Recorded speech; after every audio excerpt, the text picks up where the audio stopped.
Hello everyone, Zeno What If here. Those that are new to the channel, subscribe to see some of the content I made. Leave a comment down below for any ideas. Listen here YouTube. I do not own anything and this is not a scam. Link down in the description of the fanfiction of this, What If. To bring in part 17 of What If the Gate appeared in G.I. Joe. Chapter 32, Operation St. George, Defeat of Giselle.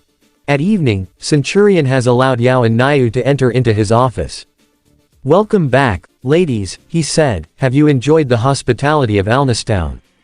It had been an enlightening experience, answered Yao. Yes, said Nayu, my mother really enjoyed staying in Italica.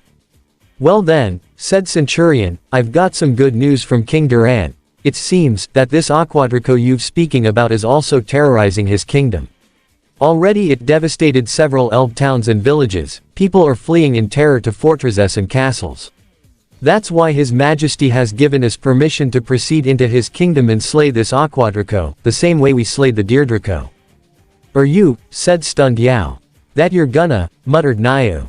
That's right, answered Centurion, our organization, the Allied Nations Forces, has the pact between ourselves and Commonwealth of Independent Kingdoms, which is stated, that if our ally is under attack, we shall help him defend his territories from any kind of foes, imperial or bestial.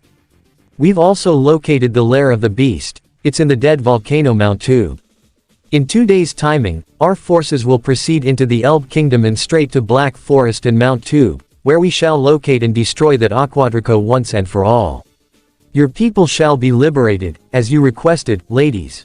Hearing those words, both Yao and Nayu threw themselves into Centurion's arms, hugging and crying over his chest. Thank you, thank you, thank you, thank you, thank you, cried happily Yao. No thanks aren't necessary, smiled Centurion, patting both elf women on their backs. Now then, I suggest, you should be ready for your trip back to Elb. We're about to launch Operation St. George. It was another moonless night over the northern imperial province, as a lone villager left the safety of his humble home to fetch a bucket of water from the village's communal well.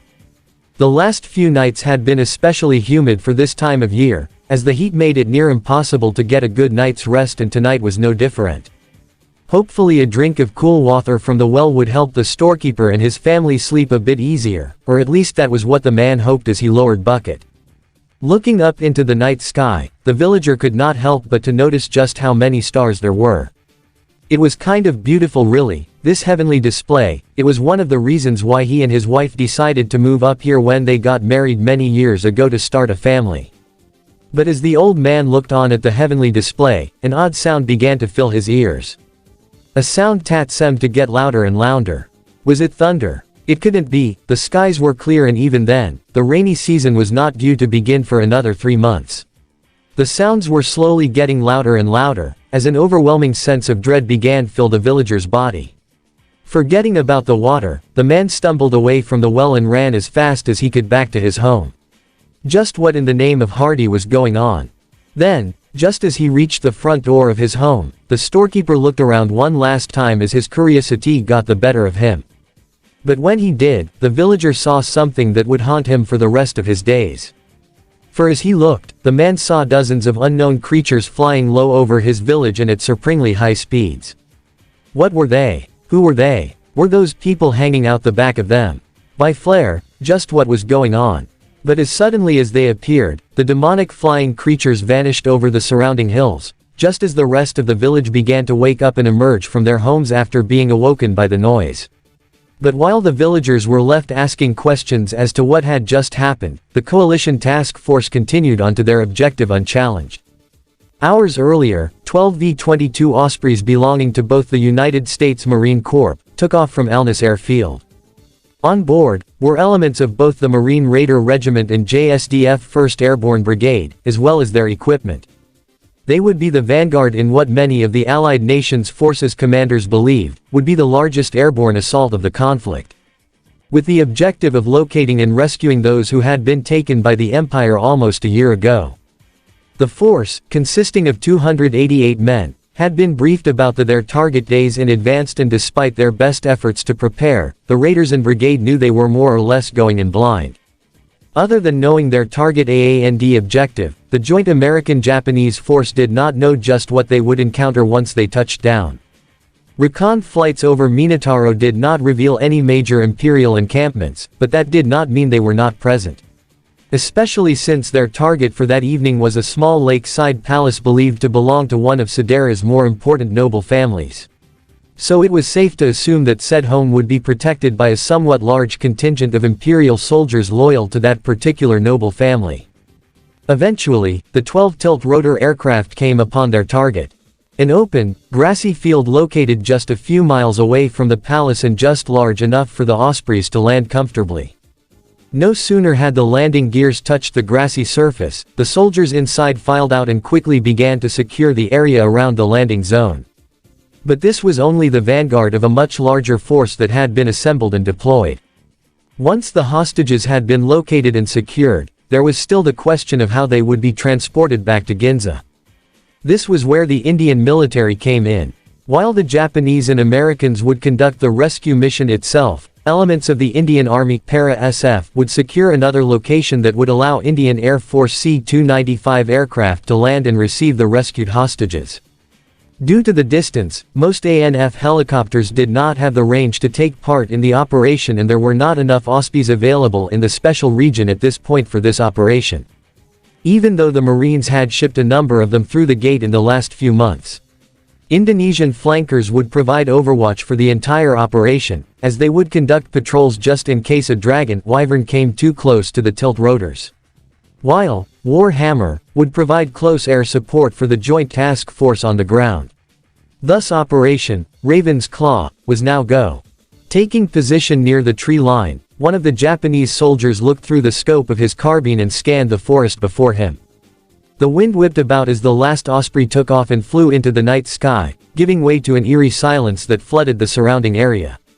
Apart from their standard rifles and secondary weapons, the Marines has also brought in 4 MRZR utility task vehicles that were armed with either machine guns or mini guns for extra firepower and mobility. Couple these with the grenade launchers and mortars carried by the Japanese and it was clear to see that the task force were more than ready for a fight. Looking through his scope, the airborne soldier was just about to move to a secondary position for a better hiding spot when his scope caught sight of some movement in the distance. "Heads up, we've got moment 15 meters ahead," a raider said through the comm system, as the Japanese man tensed up and mentally prepared himself for a possible encounter with the enemy. But instead of an Imperial patrol or even an ogre, the brigade member saw a single young woman with rabbit ears emerge from the darkness. The bunny warrior herself made no attempts to attack the other worlders, even though she wore the armor of the northern warrior bunny tribes. She carried no weapons and if anything, was more afraid on the other worlders and their powerful black staffs. Like everyone else in her profession, the mercenary had heard the stories about the others worlders and their terrible weapons of war and needless to say, most soldiers of fortune tended to avoid jobs that placed them in direct contact with said other worlders. But her employer had said that her mission was very much important to him and to aid her in this task, Diablo had given her something that was given to him by the one person he cared for the most. Something that would most certainly gain the attention of these other worlders and earn their trust. Reaching behind her back, Nira slowly pulled out a piece of cloth given to her by the Imperial Prince and proceeded to unfold it to reveal single red dot on a white background. Needless to say, the Japanese soldiers and their American allies were confused as to why or how this individual had gotten her hands on a Japanese flag. But before any more questions could be asked among the men, another individual, a human MLE this time, stepped out from the darkness and introduced himself. "Greetings." The well-dressed prince addressed the now confused ANF task force. "My name is Prince Diabo, and I welcome you to the free state of Diabas." The sun was just starting to peek over the horizon in the west, as the Osprey touched down just outside the Diabas Royal Palace, formerly the holiday home of the Mudron family. It had taken some doing, but Diabo was able to convince the ANF troops that he was indeed an ally of Princess Countilata. Speaking to the force commanders, the Imperial Prince was able to convince them that not only had he been able to locate those who had been taken from Japan, but was more than willing to hand them over to the ANF without question. Obviously, the powers that be were not willing to trust the royal, especially since that had been informed about Diabo's personality. But then the prince presented several free slaves he had rescued to the task force, all of whom confirmed that everything the prince had said was true and that in the end he had rescued them. Needless to say, the ANF commanders were quite surprised by this new development. Even more so by the fact that another member of the Imperial was assisting the ANF after meeting with Princess Pina Countylata. The princess was true to her words and was making good on her promise to locate every single person taken from Japan and returning them home. But despite the prince's reassurance that he wanted no reward for his role in securing those taken from Ginza, Diabo did ask to meet with the ANF leaders to discuss his role in the future of Falmart. Considering what he had done, the ANF saw no reason to deny his request and decided to at least hear just what the royal had to say. Stepping off of the tilt-rotor aircraft, Centurion Prime, Call. Bautista and their small contingent of Filipino soldiers were greeted by what appeared to be an honor guard of sorts made up of both bunny warriors and elb mercenaries. All of whom stood at attention as they flanked cobblestone walkway that lead to the palace. "Welcome, Commander," Prince Diabo said enthusiastically, as the well-dressed royal walked up to Centurion and Filipino officer. "Let me be the first to welcome you to the free state of Diabis." "I'd see that you've been true to your words, Your Highness," said Centurion, "so, are we ready to discuss our terms?" "Certainly, Commander," answered Diabo. "First, let us head inside. I am certain you and your men are hungry after such a long journey. I understand that you are curious as to why another one of the Emperor's children would be willing to help a supposed enemy of the Empire." Diabo asked Centurion and Colonel Bautista. "The answer is quite simple, really." "Go on." "I hate my father and despise my brother." Diabo replied casually. "They're both equally arrogant and disgusting. My father did not even bat an eye when he ordered his armies through the sacred gate to attack your world, despite my warnings. He did not even bat an eye when he ordered the vassals to march to Alnus, where they would be annihilated, nor when he ordered his ridiculous scorched earth policy, which caused more damage to the Empire than to you. Not only that, the main thing, that my father, my own flesh and blood, has made a pact between the leader of the Cobalt Pincers, and betrayed his own daughter, is disgust me. Have we really lowered ourselves this low?" Exclamation mark. "And afterwards, he's even surprised, that everyone would turn their backs on him. Who would have be, considering, that he's already shown his care less about his own daughter. Despite the fact, that Pina was born from a concubine, she has still the same rights, as any imperial noble or member of the imperial family. And father literally sold her out, like a chicken at market. What kind of a father is this, who's not care for his own children? By the way, I was quite impressed just how fast your people were able to help Italica. And what about your brother? He's a monster, or even far worse," said Diabo in disgust. "He is just as arrogant as our father. No, I take it back, he's even worse than our father. He is more concerned about satisfying his own desires and thirst for greatness, rather than the well-being of the Empire and its people. So that is why you want to help us. To spite your father and brother?" Bautista asked the younger man, but Diabo shook his head before he replied. "No, that's not all. Though I have to admit that I was not happy with my father when he still decided to appoint Zorzel as his heir, even though I would not trust the fool to run a chariot race, let alone the greatest civilization this world have seen. Then why are you helping us?" Diabo then silenced for a moment, before he asked. "Sir Prime, Colonel, do you have families?" "Yes, I certainly have," said Bautista. "I have a wife in Quezon with several children." "I do not have a biological family," said Centurion. "My real father and mother died years ago, when they got killed by gang of ultranationalists. Now I carry the surname of my foster father, Optimus Prime. He and his wife Alita Prime are my new family, as well several of my foster brothers, yet they all consider me as their big brother. Then you understand, that despite my feelings about my brother and father," said Diabo, "I still value the relationship I have with my little sister. Princess Pina Countylata." Diabo nodded before he continued. "We may not have the same mother, but I consider her as my close family member. We were both practically been outcasted by Molten Zorzel, who preferred to see us as nothing more than a nuisance. He's even killed our brothers, Katie and Marcus, when they've become a serious threat to his power. Both of them would be much better than our father and Zorzel as the Emperor." And then there's Zorzel's sexual escapades. When I've heard it, that this son of a whore, who just happened to be born same as me from another concubine, has attempted to rape our sister, I was outraged. I went straight into my father and tell him, that he had to do something about Zorzel's sexual behavior, but that old fool didn't listen. He's only inspired him to live in luxury, so that when he would become a new emperor, Molt would have much better control over the empire by manipulating him from behind the throne.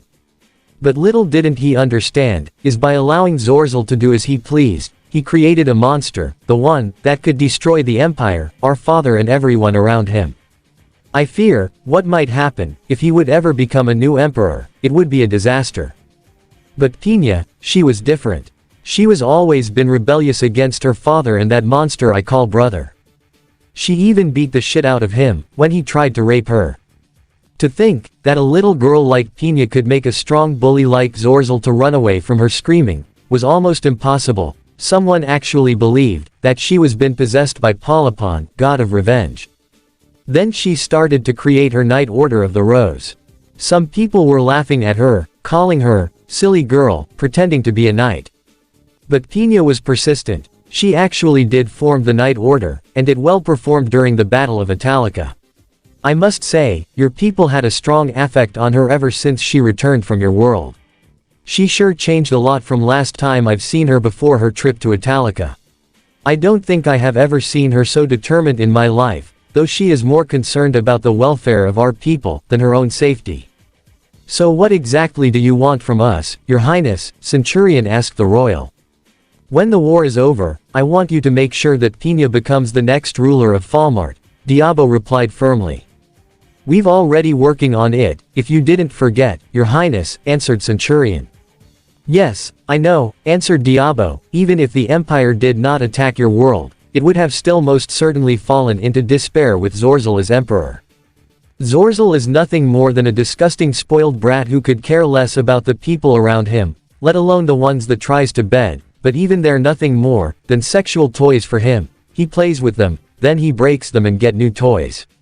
He is the quite literal embodiment of everything wrong with the Satyran Empire and its elite.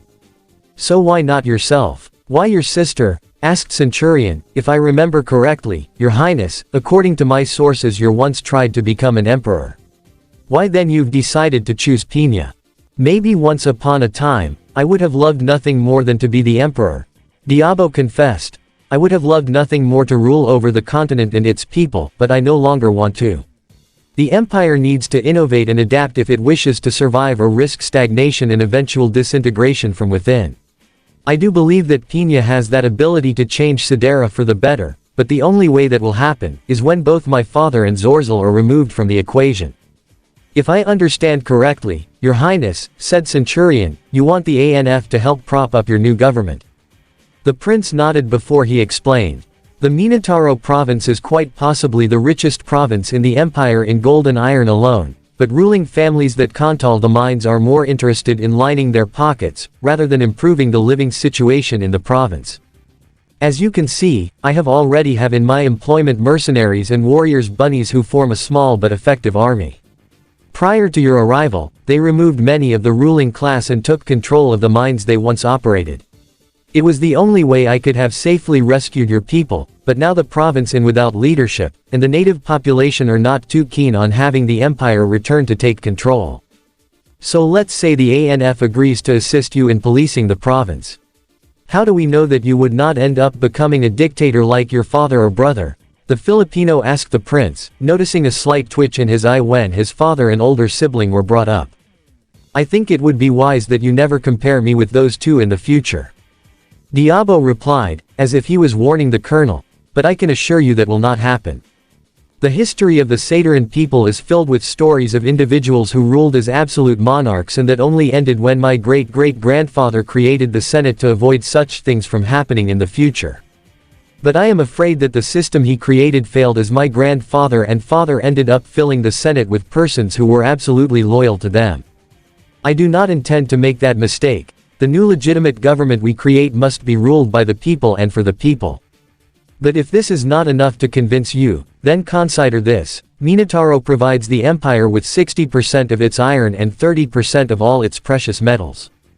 If the Empire were to lose these sources of income and materials, it would weaken both my father's and Zorzel's ability to wage war against your people, brining it to an end with little to no bloodshed. And once my sister becomes empress, I would restart sending these materials back to Sidera to help prop up our new government.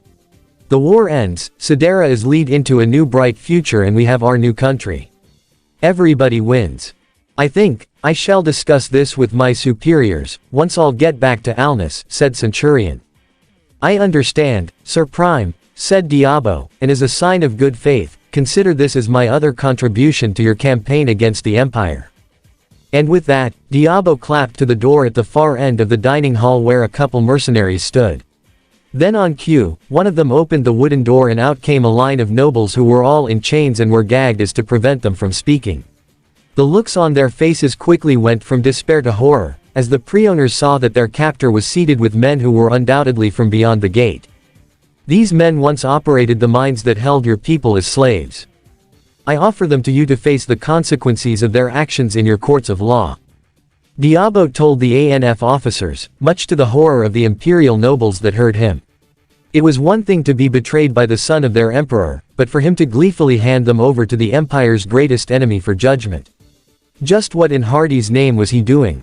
These nobles so wanted to fight back and yell at their tormentors, but the sharp blades held close to them by the warrior bunnies reminded them just who was really in charge at that moment. Don't worry, their families are safe and are currently being held within this palace. I leave their fate up to you as well. The prince continued, from what my sister told me, you tend to be more lenient towards prisoners you have taken. But even if you do not agree to assist me, I still request that you place my sister ruler of the empire. Will you do this for me? Centurion then smiled. Your Highness, he said, I believe this could be the beginning of the beautiful relationships. It was happening, it was finally happening. After so many months of pain and tears, of sleepless nights, unspeakable hardships and terrible nightmares, the legendary Otherworlders were finally coming to rescue her people. For Yao, it was as if Hardy had heard her prayers and had finally rewarded the Dark Elf for her devotion. Despite her doubts, the ANF had agreed to send whatever they could to assist the Dark Elf tribes, and the Kingdom of Elb, since they had also asked for assistance against the Aquadraco, a creature that had been terrorizing her people in the Kingdom of Elb for months and had left many either homeless or dead. In some ways, the Dark Elf warrior still could believe that after all she had been through, her quest to seek the Otherworlders had been successful after all.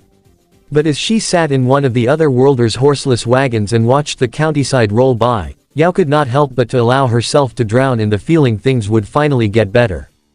The ANF, for their part, had put together a rather formidable task force that would be deployed to the Elb Kingdom. Already French Rafales, Indian Su-30, American F-18 Hornets, Russian Su-37 Terminators and Japanese F-2 fighters had been launched to conduct patrols over Elb and the Black Forest. As they would not only attempt to locate the beast from the air, but engage it with a combination of JDAMs and other air-ground munitions. Elements of American 3rd Division, 1st Marines Thundering 3rd, Russian Tamanskaya Motorrifle Division, German Panzerhaubitzer Brigade, consisted of Ps. -2000, Chinese Chemical Battalion, consisted of flamethrowers and Russian TOS-1 launchers, and the JGSDF 1st Division and 4th Engineering Group, both of whom were supported by USMC amphibian forces, would make up the bulk of the ground forces being deployed for this operation. Interestingly enough, apart from the tanks, troop carriers, and other combat-oriented vehicles, several heavily modified Western Star 6900 XD6X6 trucks were also present as well. These particular vehicles were actually operated by one of the very few private contractors who were allowed in the special region. Normally, these trucks would be used to transport supplies and equipment between Fort Ginza ANF, the many forward operation bases the coalition had established in Falmart Light Camp Formal. Today though, these trucks would be making their way into Elb with tons of building materials and aid for those who had been displaced by the Aquadraco attacks. 3rd Recon had also been assigned to this task force as well, with Itami once again taking the lead. General Hazama had insisted that the Japanese man and his team take part in this operation as well, seeing that the lieutenant and 3rd Recon had experience with interacting with the non-human natives. That, and Rory suggesting to Yao that she request that, Lord Atami and his noble men, to meet with her people as well. But while the coalition task force was already impressive in its own right, there was still one more contingent that was yet to arrive but would be joining them shortly. Of course, Rory also came with the group, knowing well, of whom they might meet up, and she was really anxious with her supposed reunion. Rory sat with Yao in Atami's Humvee, along with Lele, who would act as a translator, and Tuka who had asked to come along, and Atami was unable to say no to her. Yao was still rather awestruck by the fact that the legendary Otherworlders were going to save her people. Even more so that she was riding in one of their horseless carriages with man she heard had lead the Crage against the infamous Flame Dragon. Though the Dark Elf had to admit that Atami did not exactly look like what she had pictured a mighty warrior from the other world to be. But still. As the convoy neared the Elbe border, they finally linked up with the final contingent that would make up the task force. As a dozen amphibious vehicles belonging to the USMC emerged from the nearby river and joined the already impressive coalition force heading towards the Kingdom of Elbe. These particular ACVs had actually been on their way back to Alnus after being deployed to FOB Baton, near Sidera, when they were ordered to divert to the Kingdom of Elbe. Yao was quite impressed by the sight, as she could have never imagined that a wagon, let alone a horseless one, would be able to swim. With the arrival of the Marine Corps ACVs, 3rd Recon had reunited with the final members of their team. As Tanker 6 and its crew were among the new contingent of Marines that would be joining the task force, and after a quick refueling, the coalition forces crossed into Elban territory. At the Fortress Levante, they'd meet up with King Duran, who personally went there to meet the Otherworlders, who came to deal with the Aquadrico. Our plans of killing the Aquadrico are consisting of 2 variants, spoke Centurion, as he was explaining the ANF commanders and King Duran's generals his plan. We know that the Aquadrico is hiding inside Mount Tube near Black Forest, where it probably have a nest. But the biggest problem is that this creature might also laid some eggs. Eggs, gasped King Duran, as well his generals, or you're saying, Sir Prime, that this Aquadrico might be growing itself more dragons. That's right, Your Majesty, answered Centurion, we may also have reason to believe that those eggs are consisting the offsprings of both Aquadrico and Deirdrico. This is terrible, exclaimed one of the Elbe generals. It's one thing to deal with 1 or 2 dragons, but a whole pack of them. Which is why we need to destroy both of the eggs and the Aquadrico, before those babies are hatched, said Centurion. That is why we've prepared 2 variants of our operation. The first variant is consisting of sending a demolition team inside Mount Tube to locate the nest and destroy it. Our drones have located a small cave at the mountain slope. It should lead us straight to the area where Aquadrico has made its nest. It's also quite possible that Aquadrico will not be at the nest, because it might go out to catch some dinner to feed itself.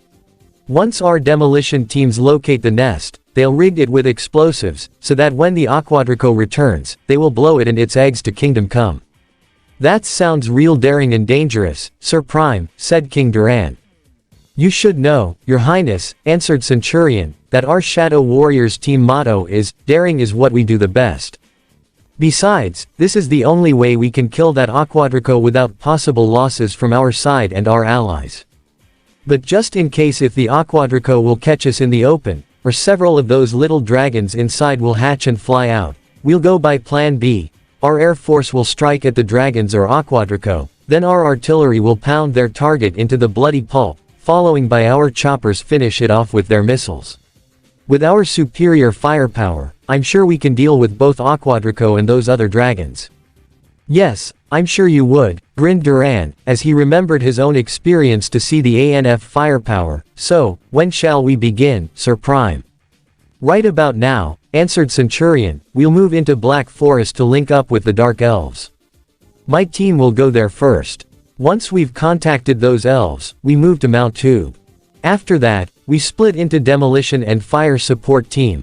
The demolition team will proceed inside Mount Tube to locate the nest, while the fire support team will maintain the overwatch around the target. Colonel Mitchell, he then turned to Scott, I want you, General Keating and King Duran to set up your command center nearby Mount Tube.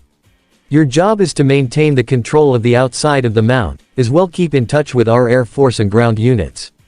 Should we get into encounter with the Aquadrico or newborn dragons, I'll fire a green flare. And then we'll pound that monster and his offsprings into dust, said Mitchell. Understood, sir. Don't worry, we'll keep your back covered. Thanks, Colonel, said Centurion. Well, that's about it. Now, let's get cracking, we don't have much time. That evening, Atami, 3rd Recon, Centurion's Shadow Warriors, Ghost Recon Team, Hunter, and 3 Marine MRAPs with ACV headed towards the Black Forest in order to make contact with Yao's people. Their job is to assess the situation, and if needed, help evacuate the Dark Elves to a more secure location until the Aquadrico was no longer a problem. Night had long since fallen when 3rd Recon finally entered what had once been Yao's village. The destroyed buildings and stripped vegetation giving off an apocalyptic aura to the scene, as the coalition force came to a stop in what had been the town center. Yao and Nayu's upbeat mentality soon changed to a somber one at this point, as memories of happier times soon began to flood her mind. But at least now, the other worlders were here to help them. Yao, a voice called out from the darkness, Nayu. Suddenly, several figures ran out from the ruins and happily hugged the elfin woman, much to the surprise of 3rd Recon, who looked on at the reunion taking place before them. Thank Hardy you're okay, the male dark elf said happily. Who are they? He asked, pointing to Centurion and his people. Everyone. This is Lord Prime and his people, Yao announced, as she gestured to 3rd Recon. They are here to help us. They are the legendary Otherworlders. So the stories were true, the leader of the elf group gasped out in awe. You were successful after all. Yao just nodded with a smile, before the elfin male walked up to Centurion and proceeded to introduce himself. Welcome, friends. My name is Yajha Dushi of the clan Dushi. On behalf of my people, I want to thank you for coming to our rescue. We're glad to come, answered Centurion. How many of you remains? Not much, said Yaj. Many of our warriors have fallen fighting the Aquadrico. Our families are hiding in the mountains, but it's just a matter of time before the beast finds them. We know that the Aquadrico is hiding within the Mount Tube, said Centurion. We need your help to destroy it. Yes, Lord Prime, anything you want. Tell us what you need. How much warriors does your clan have? How much do you need? Everyone you've got. Tonight, we'll finish it. Strike leader to all aunties, report your readiness condition. Team 1, standing by. Team 2, standing by. Team 3, standing by. Team 4, standing by. Team 5, standing by, said Williams into his headset, as he and the rest of his team sat within the confines of Tanker 6 and scanned the nearby river with the ACV's thermal camera. 3rd Recon's meeting with the Dark Elf Tribal Council was a rather interesting affair, as the surviving leaders of the various Dark Elf tribes welcomed their arrival and there was even a small celebration in their honor. But Eventali Centurion sat down with the council members and after a few hours, a plan was been told to locate and destroy the aquatic monster. While Centurion and some members of the tribes volunteered to proceed into the animal's supposed den, a number of them confirmed it by saying that they had seen the beast near Mount Tube Caves over the last few days. The rest of 3rd Recon has set up checkpoints along the nearby river, as they were to act as early warning pickets for Centurion's team, if the Aquadrico decided to return to its den after a night of hunting. Taylor was laying nearby with Nayu and Aurelia, who acted as spotters, readying his M107 heavy sniper rifle. Eric was also nearby, readying his own M107 rifle. Aside them, laid several other members of the 3rd Recon team and Shadow Warriors under command of Colonel Fury.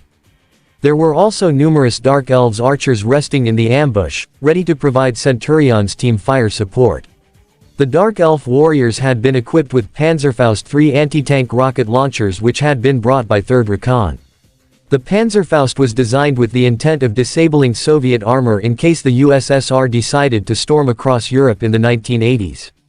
Now it would be used just in case Centurion and his group encountered the Aquadrico. Tanker 6 itself was located just 1 mile from where the caves were and was the closest unit near Centurion's location.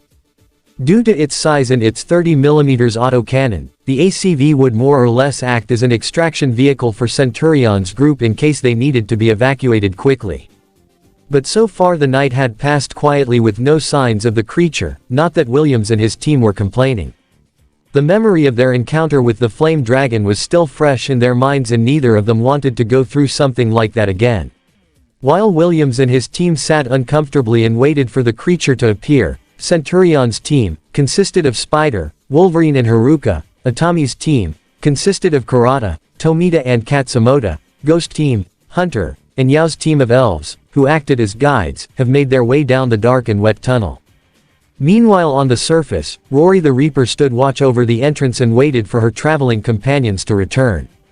Centurion himself personally ordered Rory to stay there, mostly due to her hatred of Bin Underground, as well be on watch just in case if her opponent would show up much sooner. The moon shined brilliantly in the night sky and bathed the landscape in a pale blue light, as the Apostle of Emroy leaned against a rock with her halberd in hand. The forest was quiet as the demi-goddess meditated silently, mentally reciting the prayers which had been taught to her when she first joined the Temple of Emroy almost a millennia ago. Even though they had been in the special region for almost a month and had seen many fantastic things, nothing could have prepared Atami and his team for what they saw before them. After what felt like hours of walking, navigating the numerous tunnels which were likely created by the very same creature they hunted, Centurion's team soon came upon a somewhat large cavern with several openings in the rock ceiling. It was a large open area roughly the size of an American football field and had a decent-sized pool at its center. Most likely it led to the river, allowing the beast to enter and exit its den without being noticed. "Split up," ordered Centurion. "Hunter, you take the right, Matim take the left, Atami, you go forward. Kozak, Spider, deploy your drones, let's see what's up ahead." "Roger that, sir," answered Kozak, then threw his drone up, and it flied up. "Drone deployed." "Drone deployed," echoed Spider, deploying his own drone. "Moving," said Centurion, and all three teams continued their moving forward. "Overlord, this is Strike Leader, do you copy?" "We copy, Strike Leader, ASN Word Mitchell, we're receiving data from your drones and cross comms live and clear." "Roger that," continuing moving, said Centurion. "Sir, up ahead," said Kozak, "I've picked on the drone something large. It looks like we found it." "Confirming," said Spider, "got my drone's visual on large circle formation, looks like eggs." "Move in closer to investigate," said Centurion. Soon the group slowly approached several biological constructs. "Holy shit," muttered Pepper. "Looks like our Aquadrico was been busy," said Wolverine. "Yeah, making an omelette," snorted 30K. "More like time bombs," said Haruka. "Each of those EGSS holds a small dragon, and once they'll hatch, we'll have one hell of a headache." "This should not even be possible," Yao replied, her eyes still fixed on the eggs before he purr. "Aquadricos usually lay their eggs along the coast of the Blue Sea." "Well, apparently this one has decided to lay his own eggs in a cave," said Wolverine. "I counted 8 eggs in total," said Atami, as he mentally counted the creamish brown-colored ovals that were clustered together. From what he had seen since his arrival in the Black Forest, an Aquadrico was an incredibly dangerous and destructive creature. If one creature could destroy an entire forest, then 8 more could devastate the entire continent. "Sir, you better see this," said Tomita, as he held up a piece of egg shell in his gloved hand. "Where did you found it?" asked Centurion. "Over there," answered Tomita, pointing to other fragments. Upon investigation, Centurion saw fragments of egg shells littering a section of the cave. Apparently, an egg had indeed already hatched, and from the amount of fragments they found, it was safe to assume that more than one had hatched, which meant that there were at least 2 new dragons running about somewhere. "Overlord, are you watching this?" said Centurion. "Affirmative, Strike Leader," answered Mitchell. "It looks like we got 2 more dragons on the loose." "Change of plans, Overlord," said Centurion. "Have the variant B standing by in motion, we'll proceed with the variant A here. Tell our units to be on the lookout for 2 more dragons, have them ready to provide support, in case if those 2 decide to pay their mommy a little night visit." "Copy that, Strike Leader, Plan B is in motion, standing by." Centurion then turned to others. "Haruka," he ordered, "Atami, Kozak, get your C4 out and laid them around those eggs. Set them on the remote detonator, we'll blow it from the tunnel. Ferguson, Kurata, you and me will provide cover, I'll set up the sticky cameras, so we can watch everything from safe distance. The rest of you, get back to the surface." "That's an order." "Yes, sir," answered Spider. "You've heard him, people, let's get out of here." "Why?" asked Yao. "Because this little kindergarten is about to say, Bye-bye, answered 30K. Now, move it, you guys, we got no time to lose. Although she wanted to protest, the dark elf knew it was better to listen to the other worlders rather than yard with them. Doing as she was instructed, Yao gathered her fellow warriors and proceeded to go with other group back to the surface, leaving Centurion and his group to carry out their plans. Meanwhile, Centurion took out his shotgun attachment and fired several shots at the walls. These weren't just normal shots, each of them contained a small camera with a titanium anchor prong that allowed them to be stick in any surface. Dubbed as sticky cameras, these shots were been used by Sam Fisher, but Centurion has borrowed several of Sam's devices for this particular mission. They've been also modified to be controlled by Centurion's cross-comm. Suddenly, a loud snap echoed from the darkness, breaking Rory out of her meditation and causing her hold her halberd in a defensive position. The demi-goddess peered into the darkness that surrounded her at that moment, as she attentively listened to see if she heard anything. But it was in that moment did Rory realize that the forest was silent, almost too silent. Centuries of wandering the continent had taught the apostle that anytime a forest goes silent, something was terribly wrong. Then again she was here to help her new friend locate and dispatch an Aquadrico, which was a serious threat in its own right. But something was wrong, very wrong, and Rory knew that it was always wise to trust her instincts. "I know that you're here, Giselle," she shouted, holding her halberd. "Come out now, you coward." A laughter then was been heard. A scowl formed on Rory's face, as the apostle recognized the owner of said voice. It belonged to the same person she was all too familiar with, someone she had a history with, a history filled with hatred and pain. "My, are you smart, little sister," laughed the owner of the voice. "Guess your instincts didn't get slower after all." It was at that point that the apostle's eyes caught sight of a winged figure effortlessly standing upon the slope of the mountain. A very familiar figure. "Giselle," growled Rory dangerously, as she gripped halberd tightly, "I knew, it was you all along." "Nice to see you too, little Rory," the draconian apostle said with a wicked smile, using the name she had always used to taunt her longtime rival. "You can tell Hardy that I am still not interested in her," the apostle of Emroy told the other woman, as she got into a defensive stance and held her halberd close to her. As if she expected the draconian woman to attack. Giselle just laughed, before she replied. "It's only a matter of time before you become Lord Hardy's bride. But don't worry, I am not here to bring you back to my master. I am just here to make sure that your friend don't ruin my plans." "What are you talking about?" "Oh, you will see soon enough," Giselle replied with an predatory smile, "but while I wait for my pets to return, I think I will finally deliver you to my master after all." Rory tensed up and mentally prepared herself for a fight, as she watched Giselle leap into the air with her dragon-like wings extended and dive towards her with her scythe. Just as a large mass moved through the river at an impossible speed and towards the underwater caverns which was its nest. "So how are we doing this?" Karata asked others. "We place these sticks of C4 by the eggs themselves, it should be more than enough to destroy them," explained Haruka. "While working, we also place a few around the cave itself and bring it down for good measure." "Hurry up, you guys," said Centurion, "we better get clear when that thing gets back, or we'll be a midnight snack for that dragon." "Strike leader, this is Overlord," suddenly heard Mitchell's voice. "Our spotters at the river has spotted a large snake-like form, coming real fast to your location." "Copy that, Overlord," said Centurion. "We're almost finished here, the trap is all set. Also, we've got an uninvited guest, she's currently battling against Rory." "Overlord, can you describe the intruder correctly?" "Affirmative, Strike leader, a draconian woman, wearing a white dress and possessing a large scythe." "That's Giselle, the apostle of Hardy." "Overlord, warn our units do not enter for with her battle against Rory, her hatchlings must be also nearby." "The two newborn dragons." "Affirmative. Stand by to launch Plan B, on my signal." "Copy that, Strike leader, over and out." "Pack it up, guys," said Centurion, "the Aquadrico is coming. We better get moving." "We're all set, sir," answered Kozik. "All explosives are primed and ready," said Haruka. "Detonator is all set," said Atami. "Then let's move it, people," barked Centurion, "into the tunnel, double time it, guys, double time it. We're outta here."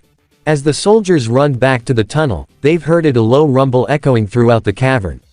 They've got into the tunnel and went several yards away to the surface, while Centurion was watching his cross-comm. A large creature emerged from the pool, a snake-like head with needle-like teeth appeared from the water, followed by a long neck attached to a massive body. The beast was azure in color with a much lighter shade on its underbelly and used its two massive fins to climb out of the water and into its den. But its most unsettling feature were its dark eyes that seemed to never blink, as the creature soon made its way towards its nest. This was the monster that had been terrorizing the Dark Elves for months and had left many of them dead, the Aquadrico. "Get ready," said Centurion, "on my command." The creature approached its eggs. The Aquadrico slowly made its way towards the trap that had been created for it. All the while, Atami, Haruka and Kozik kept their fingers on the detonators, while Centurion waited for the monster to get into position. He wanted to make sure that the creature was at a point where the explosives would do it the greatest amount of damage. But finally, the creature reached its nest and proceeded to lay down around its unhatched eggs and looked as if it was getting ready to sleep, completely unaware of the trap that had been laid for it, even though its head rested on top of one of the sticks of C4. "Fire!" ordered Centurion. All three soldiers pressed the buttons on their handheld devices, sending a small radio signal to the remote detonators. This process only took less than a second, as nearly 25 pounds of C4 exploded and engulfed the cavern in a ball of fire, which consumed both the creature and its unborn children. The monsters roared out in pain as the flames burned away its body, as the cavern itself began to collapse and bury the beast. The C4 and primer cord had done its job and the cavern was now buried under tons of rock, along with the Aquadrico and its eggs. "All right, shape up, you guys," said Centurion, "we're not out of the hot water just yet. Let's get back to the surface, there's 2 more dragons we need to take care of, as well with some uninvited pest." As they approached the exit, they've heard what sounded like fighting on the surface, as well as small explosions. "Careful, sir," said Tomita, who standed before them with the rest of the team, "it looks like Rory is having a real showdown with that woman." "I know, who is she?" answered Centurion, "her name is Giselle, she's the apostle of Hardy." "Hardy?" gasped Yao, "you're telling us that it was Hardy who started this whole chaos?" "That's impossible," said one of the elves, "Hardy is a patroness of dark elves." "Apparently, not anymore," answered Pepper, "your orders, sir." "We're about to launch Plan B," answered Centurion, "and those 2 newborn dragons must be nearby. So our plan is to grab Rory, find those dragons and get the hell out of here, while our air force and artillery do the rest." "Right," said Spider, "let's do it." They've ran out of the tunnel just in time to see Rory slam hard into the rock side, blood flowing to the many cuts she had about her body as the demi-goddess uncharacteristically withered in pain. "What a sorrowful sight, dear sister," a new voice cackled out from the darkness, as Giselle walked towards them and the wounded apostle. "Do you really think it is proper etiquette to touch these filthy mortals? Why don't you just accept your fate and become my lord's wife?" "I'll never marry Hardy," Rory said defiantly, even as her body still withered in pain from the other apostle's attack. "I think you better listen to Rory's advice, Giselle," said Centurion. "And just who the hell are you, mortal?" snarled back Giselle, raising her side. "I am bringing Rory to my god." "The name's Centurion Prime," answered Centurion, commander of the Allied Nations forces. "And it's just so happened that Rory and I have formed a contract, so it's my duty to protect my partner." "You really think you can stop me, human?" laughed Giselle. "My twins can easily deal with you." Then, 2 smaller but still sizable dragons flew in and landed beside the demonic apostle, much to the surprise and horror to the surviving dark elf. "2 dragon hatchlings," Yao gasped out. "Wait, the 2 hatched eggs in the Aquadrico's den. I went through the trouble of awakening the flame dragon, all for you. Otherworlders to kill it," the apostle of Hardy explained, as her new pet stood at her sides. "It is just fortunate that I had it mated with the Aquadrico I brought in from the Blue Sea before it was killed." "You woke up a flame dragon and brought a Aquadrico here just to mate?" Yao demanded angrily. "You placed an entire continent in danger and had hundreds killed, also you could breed more dragons," Centurion asked the apostle before him. "Why did you destroy my clan?" the dark elf demanded. The gods' apostles don't sympathize with humanity, Rory replied, as she got up on her own with her halberd in hand, including me. That's right, human and elves should not meddle in our affairs, Giselle proclaimed, as she prepared herself to do battle with the Apostle of Emroy. Except just one major problem, lady, answered Centurion with a smile, we're the humans, who killed the Aquadraco. What? Gasped Giselle, a confused expression suddenly forming on her face. Centurion then pointed towards Mount Tube's top, where the smoke plume was coming. Giselle then realized, while she was so focused battling Rory, her plans to breed an army of dragons for her lord had now been destroyed, all because some blasted mortals from another world decided to interfere where they should not have. And if I were you, said Centurion, I suggest you should leave, Giselle. My forces are nearby, and they're ready to pound your dragons and you into pulp. Consider this your only warning. Giselle's confusion soon turned to anger, and she growled.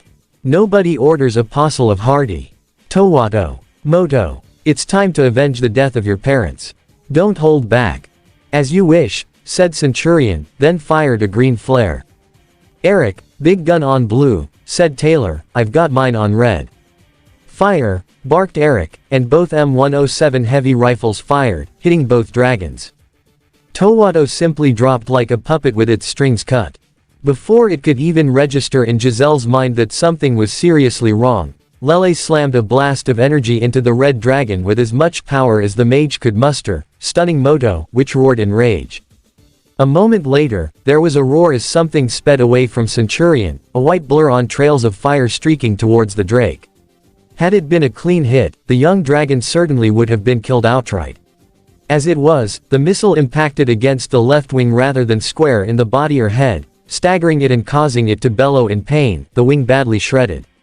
Seeing Moto so badly hurt, Giselle's eyes went wide. You! How dare you defy a god? She roared and lunged at Centurion, but her blow got parried by Rory while Lele continued to blast at the wounded dragon, with Eric and Taylor joining in with rifle fire. Yaj was the first of the Dark Elves to react to the unfolding scene. Arrows! He shouted. The 10 elven warriors launched a ragged volley at Moto as Eric shifted targets to the now badly injured Moto, hitting it repeatedly before another blast from Lele hurt it even more. Then, a pair of Hellfire missiles struck at the two dragons, hurting them a lot. What is this? Gasped Giselle. Is this the power of this man Centurion? You should have heard Centurion's warning, Giselle, grinned Rory, now you're gonna feel the wrath of the other worlders. Never, roared Giselle, Towato. Moto. Get up and show these mortals, why no one messes with Hardy's apostle. But before the two dragons could obey their master, a burst of autocannon fire struck both beasts and sent them to the ground. Moments later, Tanker 6 charged in, following by the HMMV, and came to a stop between both Atami and the now stunned Giselle. ACV's Bushmaster continued to provide cover fire, as the rear door opened up to reveal Williams carrying his rifle.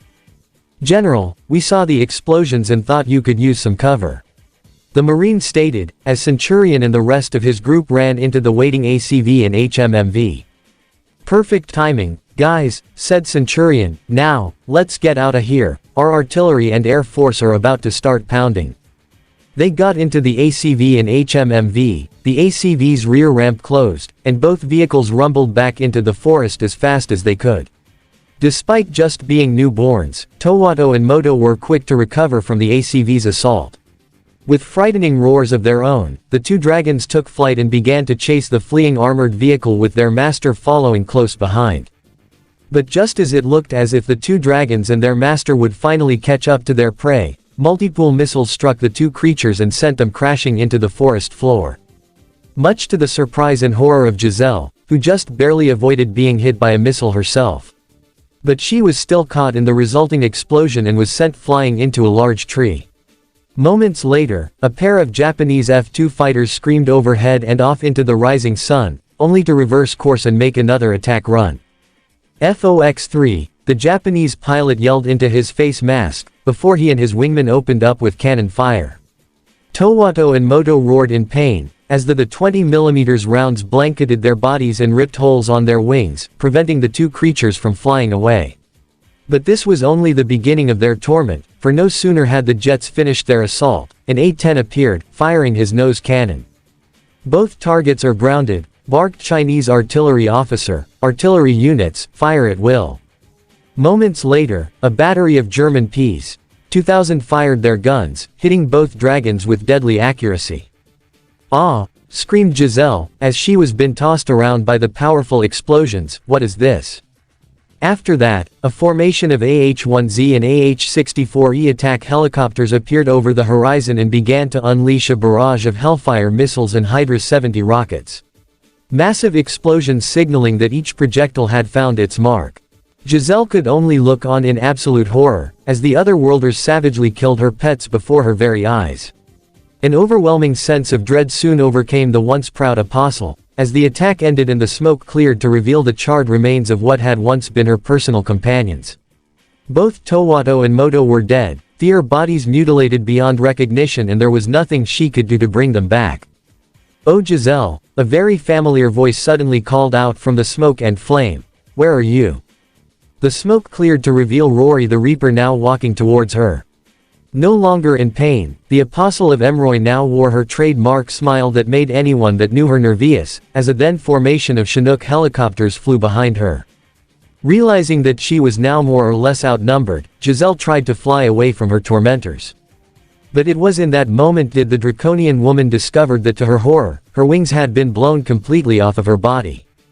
Apparently the explosion had done a lot more than just knock her out of the sky.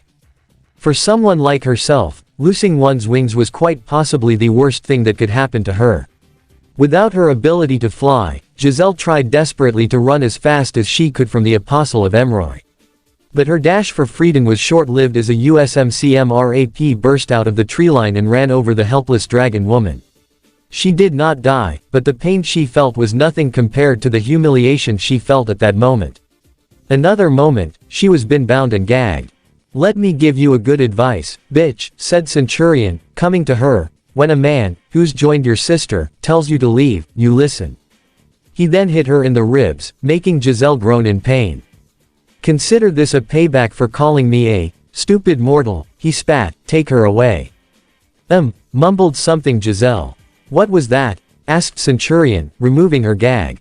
"You better pray for your soul, mortal," growled Giselle. "My God will see you personally pay for this."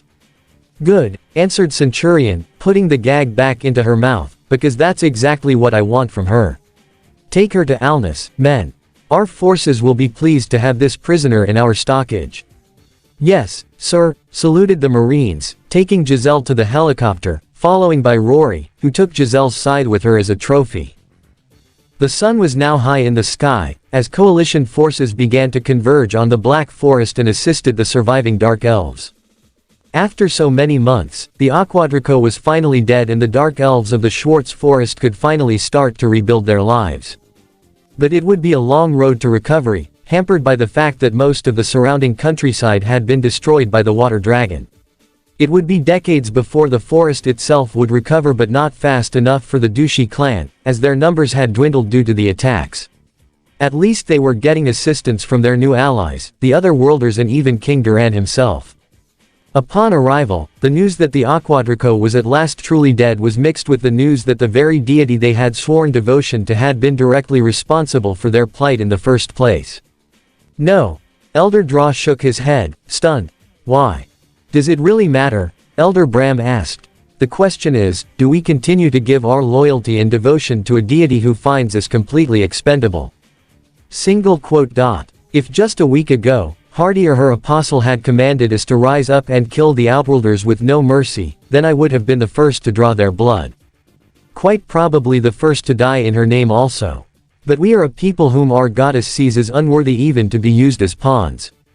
The anger in his voice was manifest, and for that, we have suffered. We have lost sons and daughters and sons and daughters of sons and daughters. Cherished friends and companions. And if there had been even a hope that we were not forgotten in our goddess's heart, I could say to you to endure. Bram looked fiercely at the rest of the council. But now, do as you will. I and mine family will no longer follow the goddess of lies and empty promises, the goddess of treachery, the goddess of apathy and of contempt. Bram's anger lashing out like a fire, searing all it touched. Elder Draw looked thunderstruck. He had always looked to the old ways for stability and comfort, but that was impossible now. It would be impossible even to remain in their ancient lands, so devastated by the Aquadrico. Impossible to rely only on themselves and a now shattered faith. What do we do now? It was half a whisper and half a plea for guidance from a man who felt truly lost. Matriarch Kya smirked. Perhaps we should look to someone who was actually there, she said, looking at Rory, who blinked. I, Kya's, daughter of Embir and matriarch of the tribe of the Burning Heart, renounce the name of Kya's Ha-Nin. From this day forth, I am Kya's Ro-Nin. Praise be to our goddess Rory.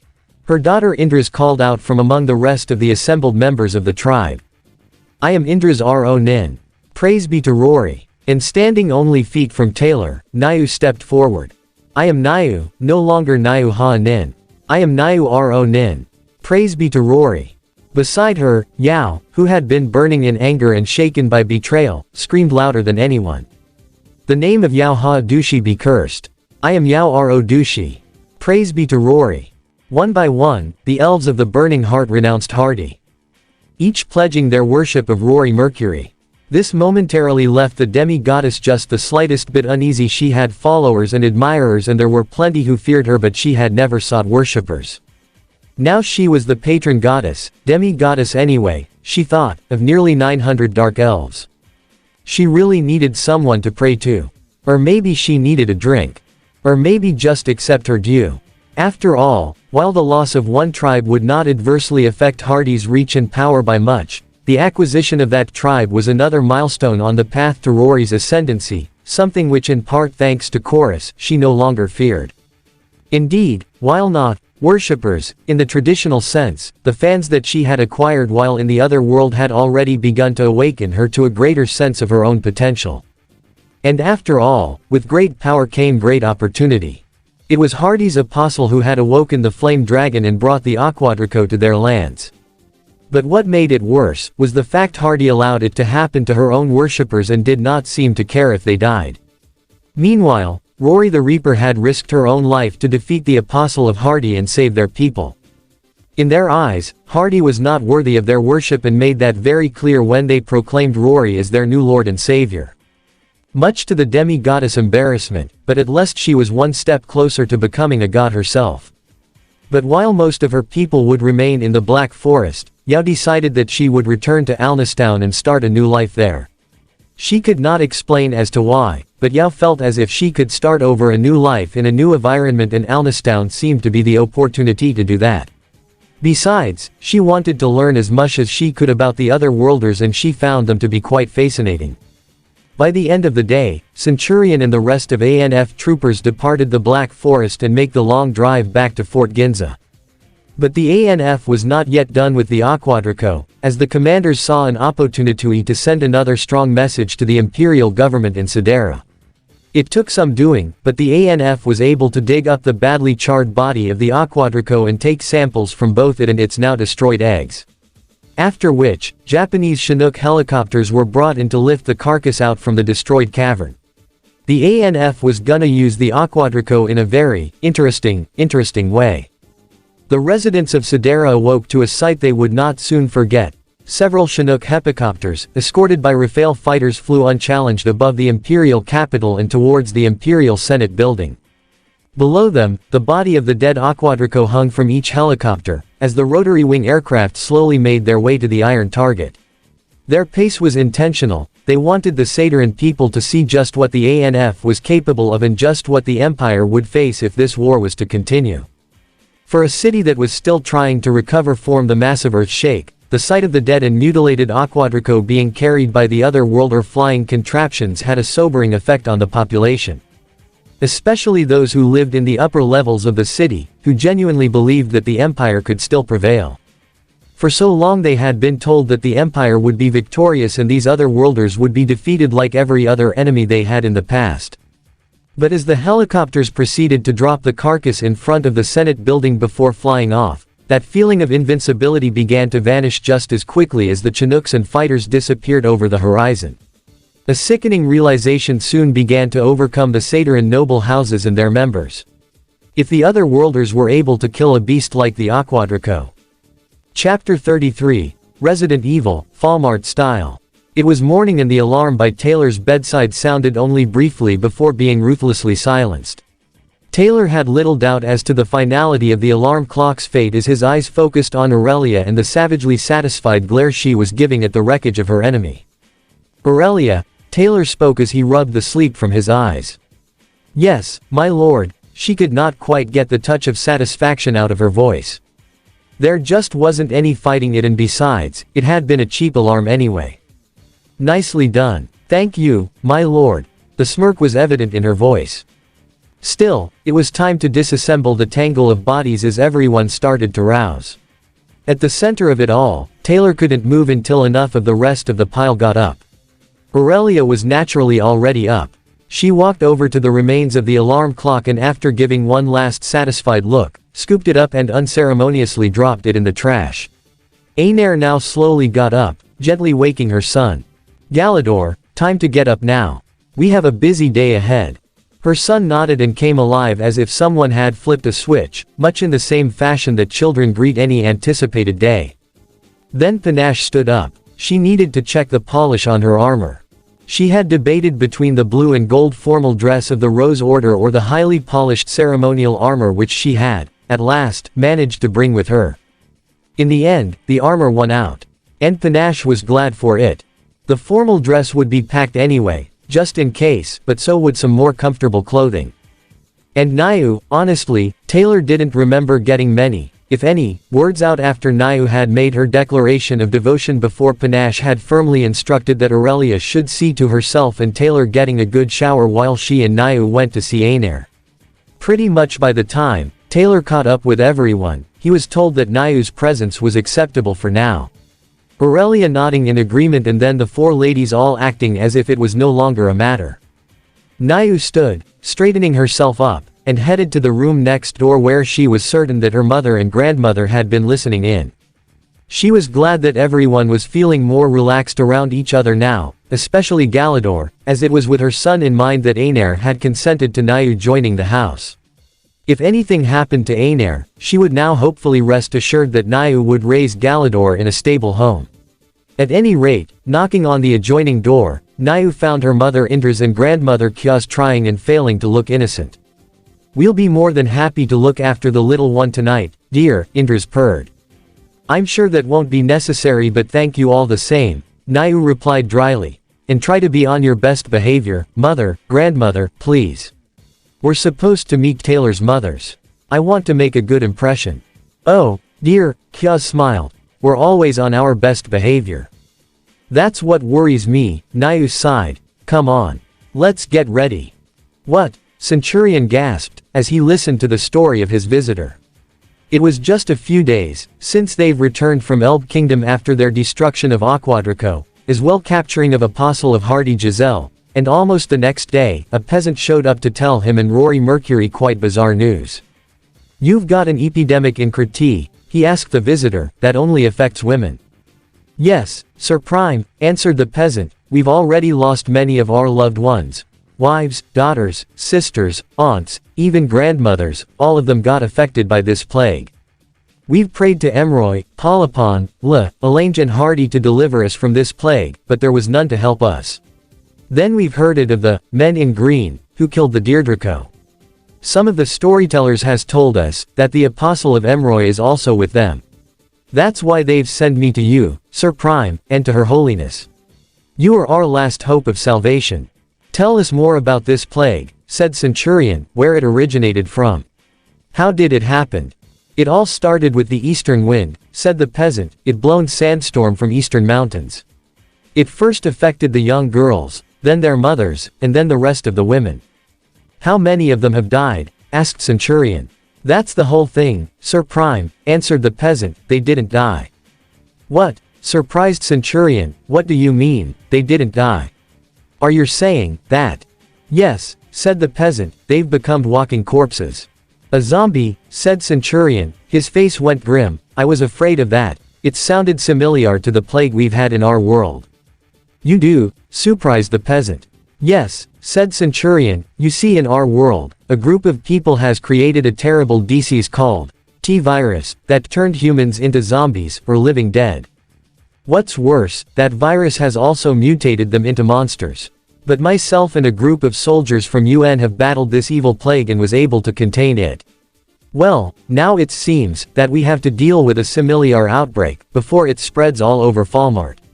You need to get ready, we're going back to your Kriti village. After the mandatory medical checks, Taylor's party was cleared to cross the gate to Tokyo. Once more, Yeoman Locke would be accompanying them. Taylor did not expect to need her much, but some leave time in Tokyo was certainly well deserved for her. Of course, they needed to report to Camp Augustus first. Colonel Mihara had dispatched a van, Taylor mentally thanking her, knowing what a sight their little group would make walking the streets of Tokyo down to the subway. It was enough to handle the shock and astonishment of the 5 elves in their party without the distraction of others watching them. By now, while still awestruck by the massive steel and stone buildings all around them, Galador was becoming an experienced hand at riding in horseless carriages. Knowing the rules, he got in and proceeded to help Kyaz with her seatbelt. Cars go very fast, he warned her seriously. You always have to wear seatbelts. The dark elf matriarch smiled fondly on him. Oh, I promise, I will. The boy was smart and thoughtful, Kyaz thought. It would be an honor to claim him and his mother as part of her family. The boy nodded and then turned to buckle his own as Ainair watched her son with a touch of pride. Taylor then came and checked that everyone was buckled in. With Aurelia helping Indras and Nayu, everyone was secured and Taylor sat next to Panache for the drive to Camp Augustus. The towers rise as high as the trees of Foundation, Kyaz remarked. Yes, Ainair agreed but frowned slightly, though the air smells a bit funny. Taylor frowned, realizing things did smell a little different now, but he refrained from comment. He didn't want to sound like he was either sermonizing or selling anything. Besides, he was hardly anyone's wise man. They reached their destination soon and once waved in by the gate guards, they were ushered into the main hall. Welcome home, my son, Lady Octavia greeted as they entered the hall. Lady Octavia and Taylor embraced as family even as Panache saw and embraced her brother, Tiberius. Panache noted how Taylor's sister stood close, almost possessively of Tiberius. So I may write our mother and tell her that you have found a worthy bride, Panache asked as Lucilla practically grinned even as Tiberius blushed. Not for a little while yet, Tiberius explained. Lucilla still wants to join the Rose Order and train as a knight first. His eyes glanced longingly over at Lucilla. I'll wait. A wise young man. The booming voice of Legate Germanicus laughed as he entered the hall, supporting himself on a custom-ordered walking stick. While he was in much better shape than he had been, even the miracles of this world had limits and took time. Father, Aurelia exclaimed in delight. The old warrior beamed at seeing his daughter. You look well, Aurelia. I have been told of your new task. He glanced over at Taylor. It goes well. Yes, father. My lord is a good man who honors me well. Excellent. Have you had the opportunity to see your mother since your return to the Empire? I'm afraid not, father. My lord and I were called to help slay an ancient Aquadrico. She smiled, retrieving the tooth Taylor had given her. Proof of our victory, father. She handed it to her father, who marveled at it. I await the telling of the tale at dinner tonight. He smiled at Taylor. His wife had apparently done well in choosing an heir. Octavia looked thoughtful. And the Lady Agrippina, my son. She is at Italica, training in martial arts with Corporal Nakamura. She has decided to acquire information before going to reclaim her home. You will still accompany her there, I trust. Of course, and I have not forgotten the need to see to the family's lands. Aurelia is anxious to see her mother and sisters. Naturally, I think Vidilia is going to love you, my son. Octavia smirked at her husband. I have found that she has impeccable taste. She turned to greet the rest of her guests. Lady Panache. It is a pleasure to see you again. Panache smiled and bowed her head. And you, my lady. I regret to inform you that even with additional aid, she said, gesturing to Nayu and her kin. Even with the combined efforts of Aurelia, Lady Ainair, Panache indicated the High Elf, and myself. We cannot seem to keep my lord out of trouble. Oh, I shouldn't wonder. An Aquadrico naturally. Octavia looked to the fair elf whose son stood fixed to her side. You must be Ainair then. It is a pleasure to meet you. And your son, she smiled at Galador. It is my honor to welcome you, Octavia told them and then looked to Nayu. And you I'll welcome. Kyuz bowed her head. We of the Burning Heart are honored to be here. We are indebted to your son for the survival of our tribe. There will be time for the tale, but I know that my son has a very important matter to attend first. Be on your way, my son. In the meantime, we offer our hospitality to your guests and await your return with anticipation. Shall I accompany you, my lord? Aurelia offered. Taylor paused. He had originally thought to pick his mom up alone, but perhaps it would be a good idea if his mom got to meet one or two of them instead of trying to introduce everyone at once. If you want, I will also join you then, my lord, Panache declared. Taylor nodded, then looked to Aner and Nayu. Why doesn't everyone else stay here and relax? We won't be long. Besides, Aurelia and Panache had at least a small taste of being in a modern city. He really didn't want to try taking a number of elves to the airport. The trick was to ease everyone into things. Aner smiled. That sounds like a very good idea. Nayu seemed a little less agreeable to the notion. She wanted to see everything and also she desired to stay with Taylor wherever he went, but Indras nodded in agreement with Aner. Nayu, you were there. While we await your beloved's return, we can tell Lady Octavia how we became indebted to her house. Oh. Of course, Nayu acquiesced. Her mother was probably right, but she still didn't like it. We'll be back, Taylor smiled as he, Panache, and Aurelia headed to check out a minivan. On the one hand, I'm walking with a bunny girl and a literal knight in shining armor. Not exactly discreet. On the other hand, it's Tokyo. We'll be fine. Mindful of Murphy laws, he mentally added, I hope. While at Falmart, Centurion was flying on board of G.I. Joe Tomahawk helicopter. Aboard them was also Rory and the peasant from Crete. Aside them, there were also an assembled ghost team of Dalton Hibbard, Joe Booth, Bones and John Hume. In a second Tomahawk, there were also flying a group of scientists and doctors, that was assembled for the assistance in battling plague in Crete. Among them were also G.I. Joe Chief Medical Officer Carl Greer, codenamed Doc, and chemical specialist Kurt Schnorr, codenamed Airtight. Their expertise in chemicals and viruses were considered vital in battling this disease. Or you're saying, that we're flying into the epidemic, that turned women into zombies, sir? Asked Booth.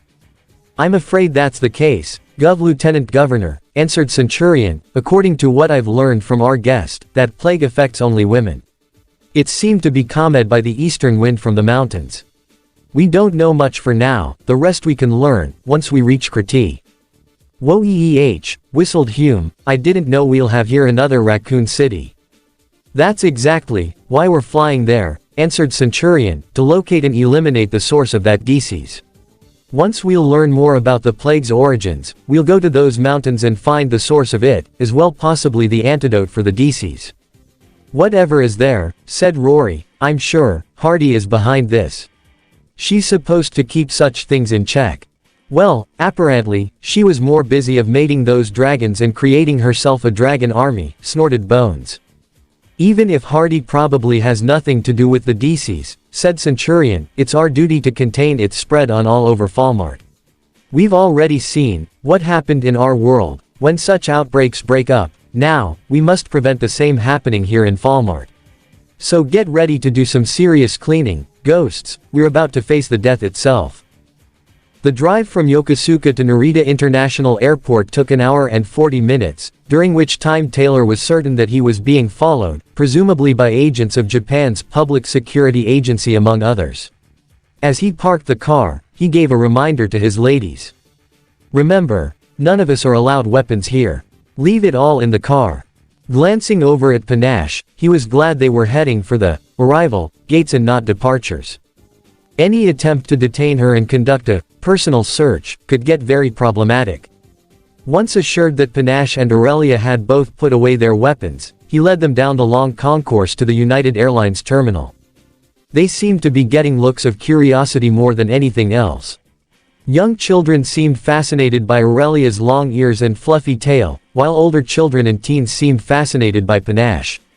Those who hadn't dismissed it as some sort of cosplay at least, although, of the ones who had, a fair number seemed curious about the degree of detail and seamlessness in the two girls' costumes. That just meant he had to face his mom. After waiting about 20 minutes, Taylor spotted his mom, Short with brown eyes and long dark brown hair that hinted at the rumors of Cherokee or Apache in her blood, her days of being meek ended with her marriage. She well remembered how her husband had told her that he wanted a divorce, but since they could not agree, that she was to contest it. He also wanted her to use the same lawyer he had. Instead, she got a better lawyer and countersued. And after being granted the divorce in the countersuit and moving, she became almost like a new person, freer and happier than her son ever remembered. And very willing to let her opinions be known. She watched anime with her son so as to confound her somewhat older daughter, who thought her too stodgy for such things. She took to cleaning and painting apartments for extra cash, and she shared stories about her childhood she hadn't told before. Ruth Taylor was a rebellion waiting for a cause. And William Taylor was relieved to see her as much as he dreaded trying to explain how the threads of his life had gotten so tangled.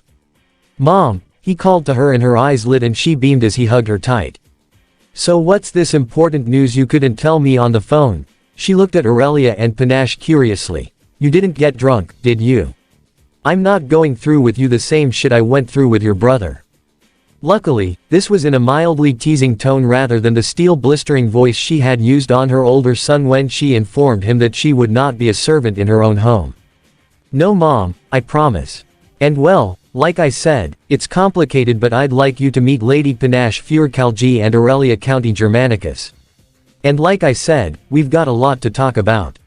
So let's get your bags. What all did you bring?" His mother pointed to a fair-sized suitcase and a large trunk.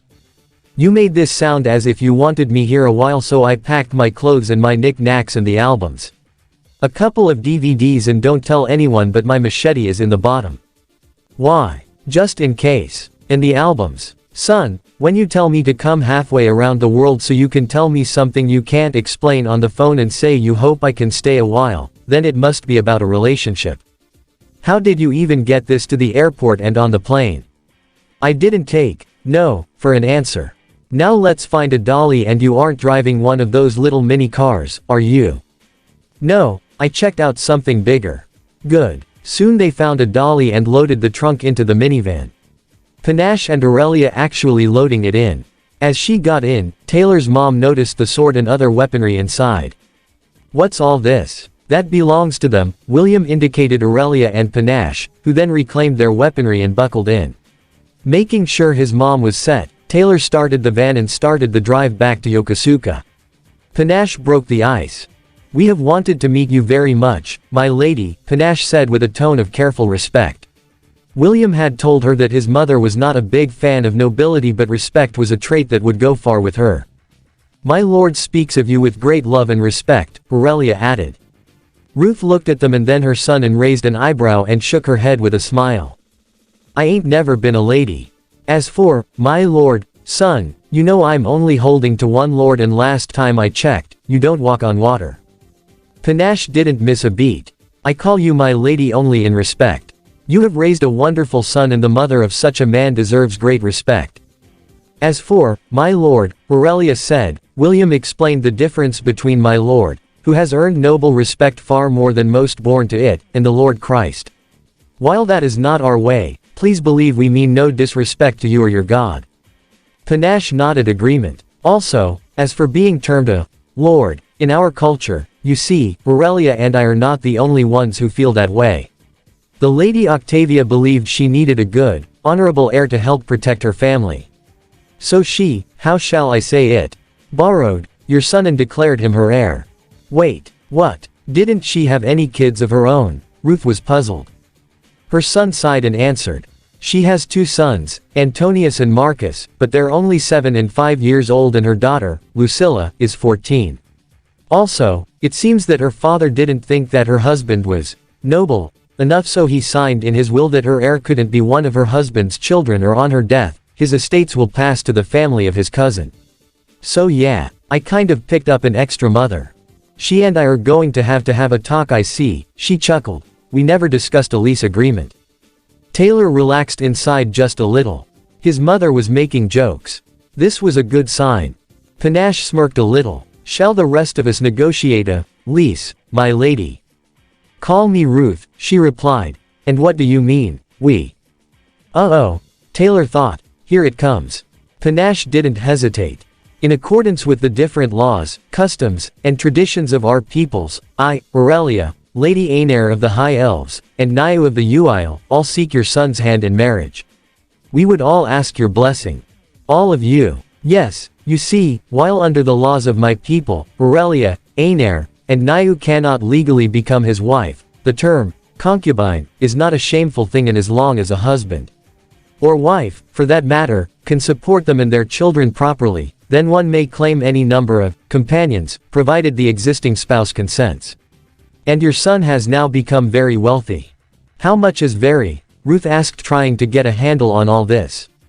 Her son sighed. He knew that an obsession with wealth was hardly a thing with his mother, but making sure her son did not get too big for his britches was.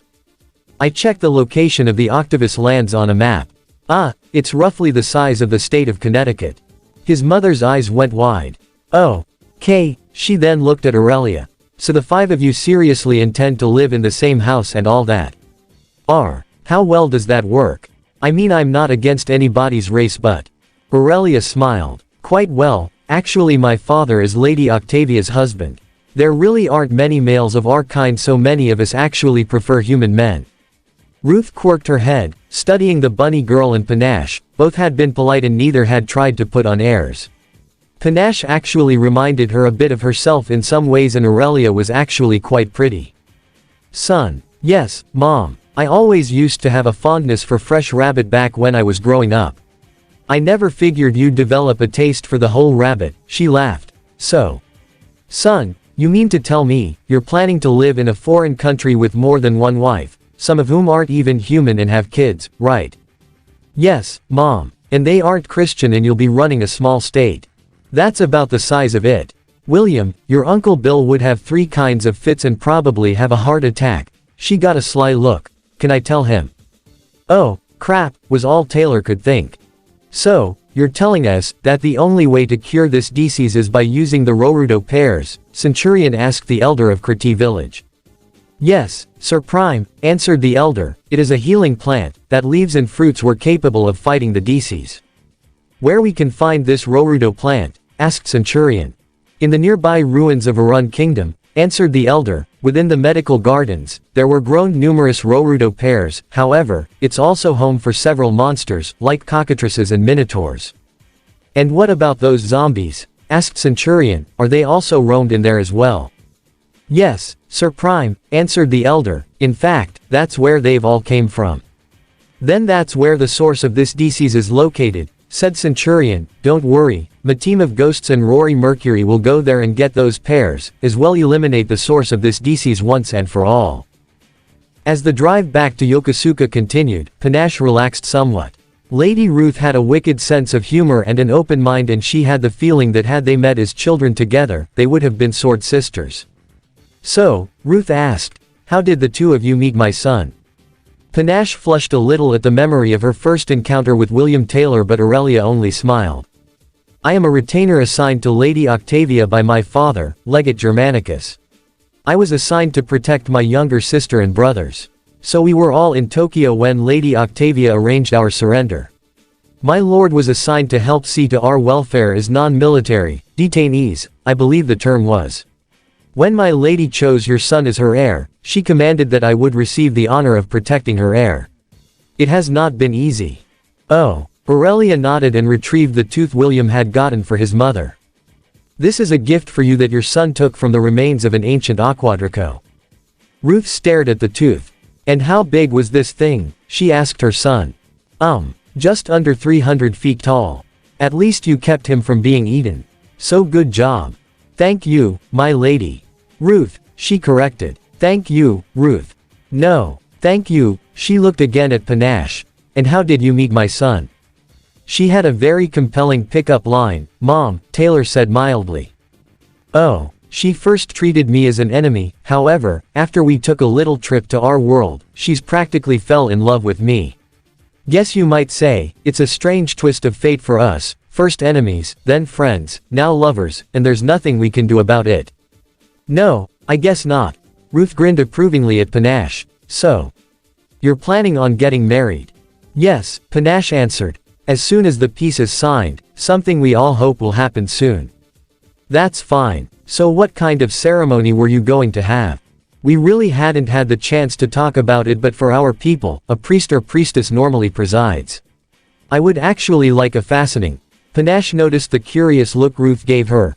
Silk ribbons representing the threads of life and fate are fastened between the bride and groom. Well, Taylor considered. I might ask Rory to preside if you like. The apostle, Panache's eyes widened. If she would agree, it would be a high honor. You mean that one who told off that bitch Novovorskaya in the joint Diet UN hearings? Taylor's mom asked. That's her mom, she's literally the hatchet woman for their god of darkness. Apparently, she sees it as her duty to send bad people to meet her boss. Plus I like her, Ruth replied. Just I want you to remember something.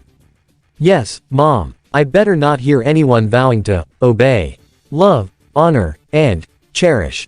Fine. But if I hear someone promising to love, honor, and obey, then I'm gonna start kicking asses, including both of yours. No worries, Mom, I know better. Good, Ruth answered. Anyway, Mom, Panache has agreed to teach me the art of horseback riding and how to hold a sword without hurting myself. Is that so? Could she teach me? Ruth had plenty of experience tending horses growing up in Kentucky. She often wondered what it would be like to be someplace she could just gallop for the sheer joy of it. As for the sword part, well, it had the allure of being dangerous and something people would never expect out of her. Which made it exactly the sort of thing she wanted to do. The drive continued with amicable discussion all the way back to Yokosuka. It was late in the afternoon by the time they were waved through the gate at Camp Augustus. Outside the main building, Felicia was waiting for them. The cinnamon-haired warrior bunny bowed. Welcome back, my lord. The gate guard informed us you had arrived. Thank you, Felicia, he gestured to his mother. Felicia, this is my mother. Mom, this is Felicia. She's one of Lady Octavia's personal retainers. Is a room ready for my mother? She's had a very long journey. Yes, my lord. She turned to Taylor's mother. I will have your things brought to your room, my lady, but Lady Octavia has requested if you would see her now. Well, all right, I guess. Felicia nodded and turned to Panache and Aurelia. Then, if my lord and ladies will come with me. Lady Octavia is waiting. Lady Octavia studied the woman who entered the hall with interest. The Lady Ruth was small in size but very striking. She seemed to prefer a simple but clean look.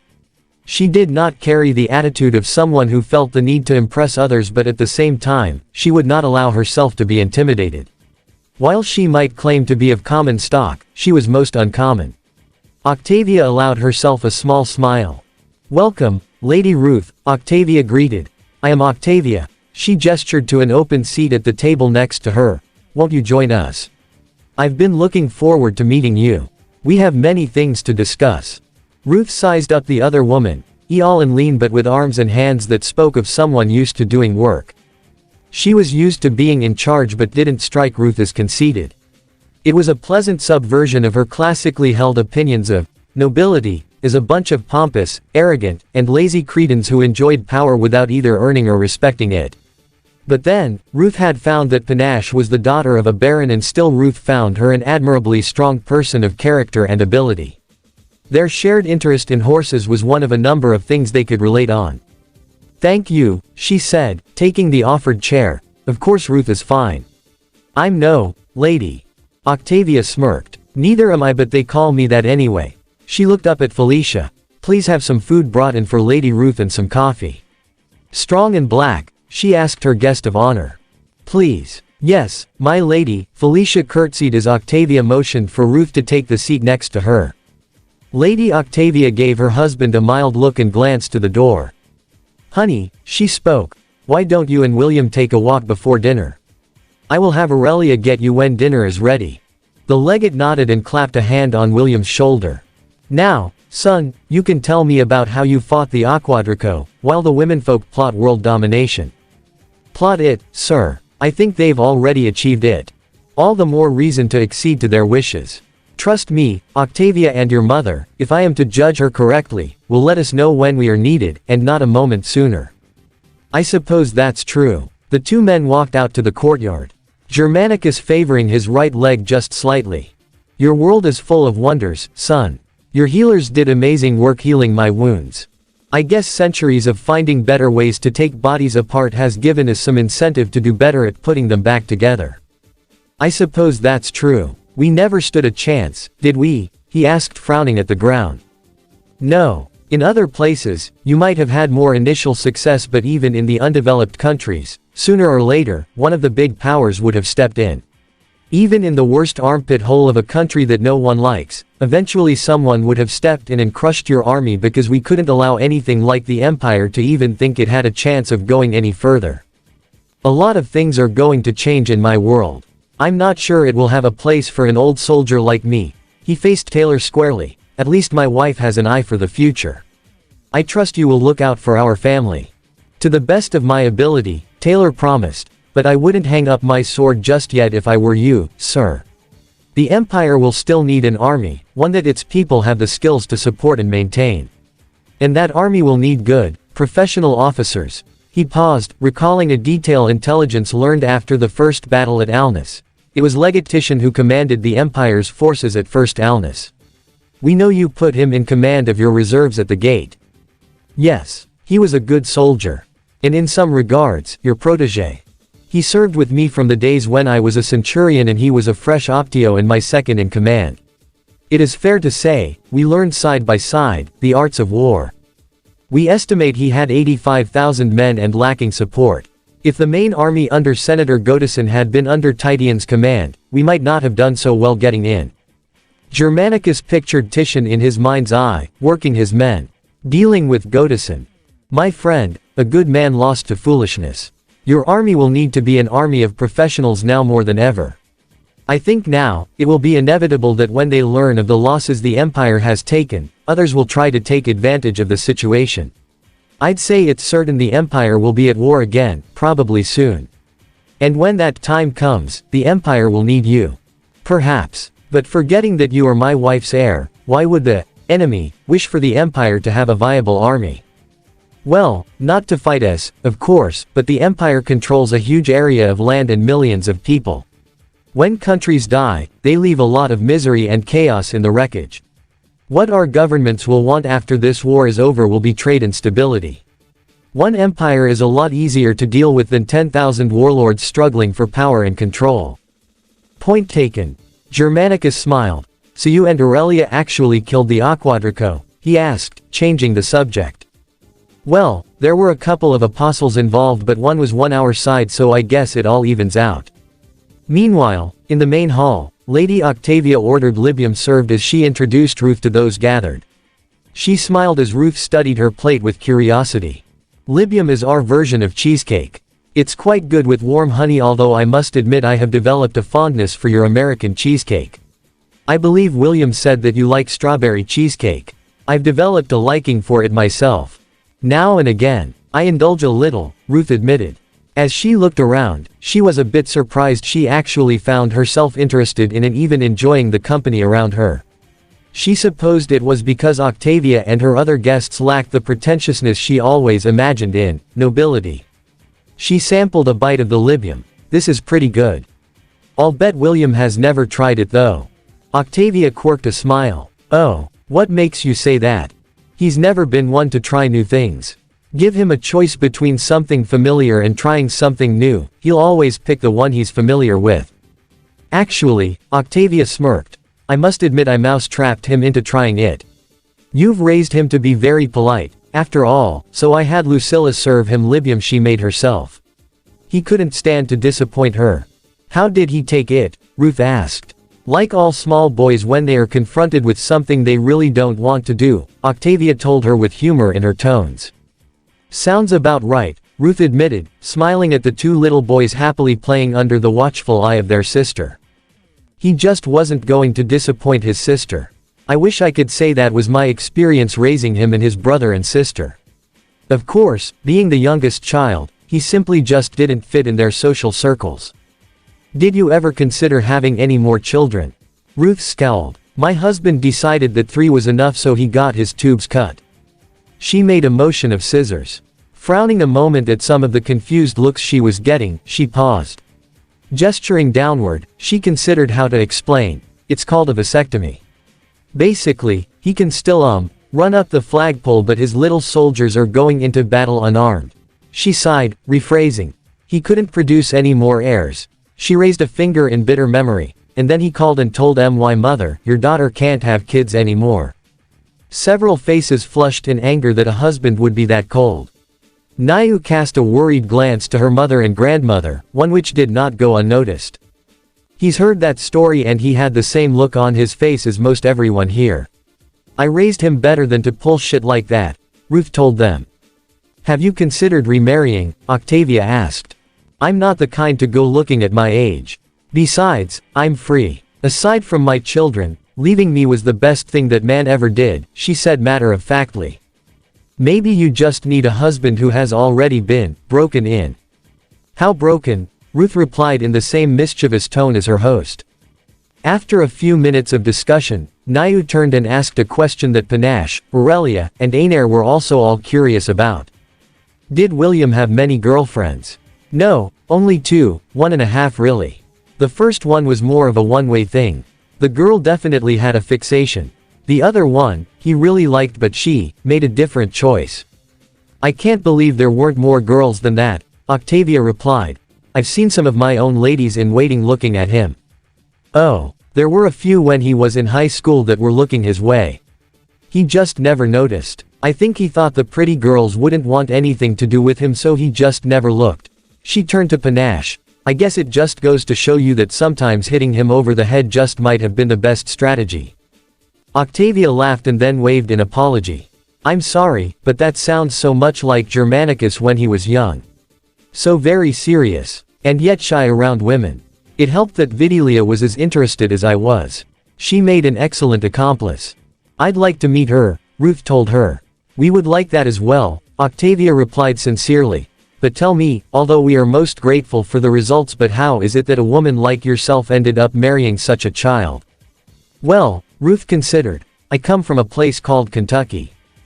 It's a very pretty place, but while some people own large horse plantations, my family weren't so rich. My father fought for everything we had and he made a home for my mother and the 3 of us kids and his younger brother. One of his older half-sisters kicked us out of our home one wintry night when I was 2. But we still had a little piece of land left. So as my mother tried to watch her children and pack what she could at the same time, my father took an axe and he and his brother went out to the piece of land they had left and chopped down trees and built a cabin for his family. No matter how hard life tried to knock us down, he kept working hard, and if we weren't prosperous, we weren't destitute either. But, it turns out I was a pretty good student. Passing my classes with flying colors, she laughed. I didn't know what that was supposed to even mean until William explained it to me, that it meant success worth celebrating, with all flags flying and all, she explained. Anyway, I was a good enough student that I had a chance to join the Navy and get out of Kentucky. Because I wanted something different for my life. So I enlisted and became a Corps woman. I worked in hospitals, taking care of the things that doctors and nurses weren't supposed to have to worry about. And that's where I met a fairly handsome man whose family owned a horse breeding farm near Louisville. His family was very rich and he decided I was going to marry him. And then he decided to have one of his army buddies follow me around, guarding his prize. That's when I understood that I was supposed to be his trophy wife. I would do what he said, look pretty and tolerate whatever he might get into. I decided I wasn't having any of that. He wasn't going to control me. So I found this pretty-looking kid from New York, and when he got the nerve to ask me out, I let him. He wasn't wealthy or particularly ambitious. As a matter of fact, before he met me, all he wanted to do was finish his enlistment and get back to running the streets. But he was pretty and I thought I could make something of him. I guess I kinda overreached on that, she shrugged. I have no regrets. I feel you truly are like my sister, Ruth, Octavia told her and then noted the time. Now, Felicia, go and collect my lord and my heir. Dinner should be ready by now. Yes, my lady, Felicia acknowledged and went to get Germanicus and Taylor. As Felicia left the hall, Octavia looked at Ruth with a speculative expression, which Ruth returned with a curious look of her own. A couple of minutes later, Felicia returned with her lords in tow. Ah, our lord and our son have returned, Octavia announced. This is very good, as Lady Ruth has an announcement. Octavia was failing to hide the smile on her face. Ruth stood up with a warm smile and stepped around the table with open arms and embraced Germanicus in a hug. "Welcome home, dear." After making sure that Doc and Airtight have their work going well with the rest of the Kree villagers, Centurion, Rory and the team of ghosts went on in their HMMV up to the mountains, where the source of the epidemic lies, as well the cure for the disease. According to the village elder, the villagers got so afraid, they've been letting their coffins with the dead nearby a labyrinth of a run at the place called Farm Forest. During the epidemic, the villagers have transported so many coffins, that they've paved a road to the mountains. It wasn't too long, before they've reached the said forest. "I don't like it," said Centurion, looking at the forest by his binoculars, as he and Rory stood in front of their vehicle on mountain slope. "This forest is way too big and unnatural. Something sure is fishy with it." "I don't remember that Werharan has allowed the forest to grow this big," replied Rory. "Werharan?" asked Centurion, "is he the god of the forests?" "Yes," answered Rory, "his apostle is a siren called Lucina. However, I don't think that we should find her here." "You got that right," said Centurion, lowering his binoculars, "this forest is creepy. It looked too quiet, no animals, no birds, not even bugs. Something is definitely wrong there." "Could this be because of those walking corpses?" asked Rory. "Probably," answered Centurion, "just remember that if we would encounter one of those undead there, aim for the head. Their half-dead brains are the only thing that control their bodies. If you take it out, the rest of the body dies." "Wow, you know a lot of things, Commander," said Rory. "I told you, I've got my experience of tagging with those undead things," replied Centurion. "Now, let's get down there. We've got to find the source of that epidemic and those pairs. Let's roll." They've got back into their HMMV and drive to the forest. As they drive through the trees, they've noticed that the air is dry. "So much for the oasis," snorted Hume, who stand at the port with the machine gun. "This place is drier than old washing machine." "Could be because of the underwater river," replied Booth, "but it looks like those trees sucked out most of the moisture." "Hold it," suddenly said Centurion, stopping the vehicle, "we've got company. Weapons armed." Everyone grabbed their guns and clicked the safety off, while Hume cocked the machine gun. Rory gripped her halberd tight. Then, from the trees, stepped out a wobbling woman, her eyes were dulled. "And here's the zombie," commented Bones, "except that her skin looks fine." "It's not," answered Rory, "we call it death makeup. If you fall for it, you're done for." "Right," said Centurion. "Hume, do your thing." "Right, sir," answered Hume and fired his machine gun, ripping the zombie woman into pieces. "Sweet shot," commented Centurion, "let's take a closer look on it. Hibbard, Booth, cover the sides. John, you watch the front. Bones, watch our back." "Yes, sir." "Let's go, Rory," said Centurion, and he with Apostle stepped out of the vehicle and walked to the remains of zombie corpse. "Look at the blood," he said, pointing at the puddles of pale blood, "it's all pale. When people die, their souls goes to Hardy Realm," explains Rory. "Walking corpses are the souls left behind. As long as the part of the body remains, the soul cannot go free." "Really?" said Centurion. "Well, I've got a remedy for that." He pulled out his Alaska 98 rifle with a flamethrower attachment and burned the remains of the corpse. "As they say," he quipped, "ashes to ashes, dust to dust." "Speaking of which, any ideas how these undead corpses appeared here?" "In my world, there are two ways to create the zombies, either by science or necromancy, the raising of the dead." That almost sounded like some stupid magician who tried to raise the dead by using revival spell, replied Rory, "but because Hardy governs the dead souls, you can't revive anyone. It's our duty as apostles to deal with those who breaks the laws of our world." "Sounds like right down our alley," smiled Centurion. "Now, come on, we better get moving, before more of those undead maggots show up." They've got into their HMMV and drived further, until they've stopped before stone walls with a lot of empty coffins. "End of the road," said Centurion, getting out, "looks like we go the rest on foot." "Jesus, look at those coffins," said Hibbard, pointing at the empty coffins, "there's probably a dozen of them."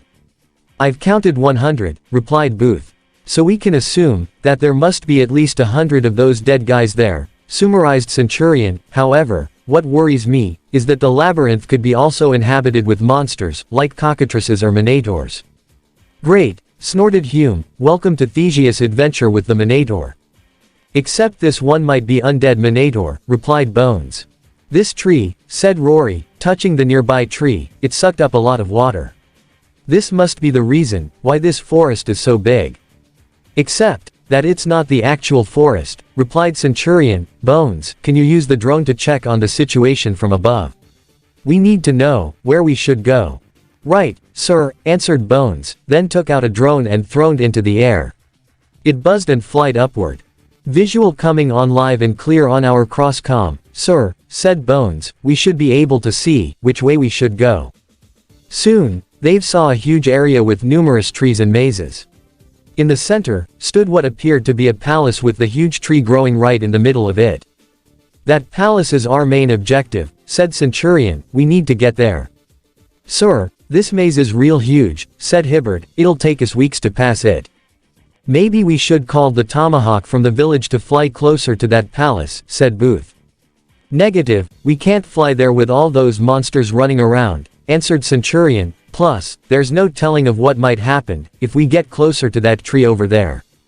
So, what now? Asked Bones. We blast our way through, said Centurion. Hibbard, Booth, take out your C4s. Right, sir, answered Hibbard, and he with Booth took out several explosives from their packs. To say that Emperor Molt was stressed out would have been correct, as the last couple of days had been rather taxing. His world had seemingly turned upside down ever since the Great Shake occurred and his daughter brought a group of other worlders into his throne room. But what started off as a discussion to why the other worlders wanted to help their supposed enemy, had quickly turned into a full-blown diplomatic incident. As Zorzel had not only appeared as well, but revealed that he himself had been keeping slaves that had been taken from the other world. Needless to say, the other worlders did not take kindly to this revelation, and by the time it was all over, dead bodies littered the marble floors. While his son was left bruised and bleeding as a result of the savage beating he received from that female demon disguised as a human being. Molt was rather displeased by that night's events and originally wanted to place all the blame on his beloved daughter, Pina, for she was the one who brought those other worlders into his home after all. But he knew quite well, that he was only trying to take out the blame of himself, it was not her who caused the bloodshed. She had originally brought the other worlders to his home because they were willing to offer assistance after the devastating Great Shake. Such an offer, though not unheard of, was an incredibly rare occurrence within the history of the Sateran Empire. The only reason things got so bad was because of his son's actions. Zorzel was not exactly skilled when it came to diplomatic affairs, and it was more than likely that the Crown Prince had no interest in diplomacy. It was true Zorzel was popular with many of the younger male members of the imperial court, but that was only because they were just as arrogant as the Crown Prince. Molt had hoped that once his eldest son had been appointed as his heir, the prince would eventually mature and make an attempt to prepare himself for the role he would inherit, but now he realized that his plan, as usual, had backfired once more. By Hardy, how wrong he was to believe that his son would grow up and change. Instead of maturing and taking the initiative to fulfill his future role, Zorzel continued his quest to fulfill his own personal desires and vices. Parties and orgies soon became the main priority for the Crown Prince, rather than making an effort to improve himself. Even the glorious campaign Zorzel led that saw the destruction of the warrior bunny tribes, was more to bolster his own ego rather than making the Empire's people were safe from those savages. Flair only knew just what would have been the outcome if he had allowed his son to lead the armies that crossed the gate almost a month before. The other worlders may not have been as generous as they were when they came to avenge their people. As the aging emperor stood on the balcony of his room and gazed upon the imperial city, Molt could still see smoke rising from where his son's home had once been. Sidera was as still as the greatest empire Falmart had ever seen, or at least that was what Molt believed, but now it was faced with an enemy like no other it had faced in the past, an enemy that could easily wipe Sadria off the map whenever it wanted, if the stories he had heard were to be believed. Sidera was now facing its darkest hour, and if anything were to happen to him, then it would fall into the hands of a total narcissist with an ego complex and no regard for human life. Yes, the war against the warrior bunnies was a success for the Empire, but the cost was so high that most legates would have just turned back for the sake of their men. In the Empire's darkest hour, a madman like Zorzel would only lead it to ruin. What took his ancestors hundreds of years to build, Zorzel would destroy in a few months of his lifetime. It was hard for Molt to admit to himself, but he had to concede to the idea that in his attempt to expand the Empire to new lands, his actions may have quite possibly brought about its greatest enemy it had ever faced, an enemy that was far more dangerous than the warrior bunny clans of the north, smarter than the centaur tribes that roamed the Arun Badlands, and way more unpredictable than the civilization of ponies rumored to exist in a land far away from Falmart, with rulers who were said to control both the sun and moon. These other worlders were in a league all their own, and there was no way the Empire could defeat them. He still remembered his meeting with the leader of those other worlders, those eyes. They're like two swords, pointing straight at his soul. This man wasn't like Rory the Reaper, but he shared many of their common characteristics. While Rory was attacking her opponents with glee and passion, Centurion faces them with cool mind and calculating personality, acting more of a leader than just a warrior. Molt even admitted himself that if he had such a man as his general, he would conquer the world in few days. He could even marrying Pina with Centurion, so that they could take the lead of the Empire instead of Zorzel.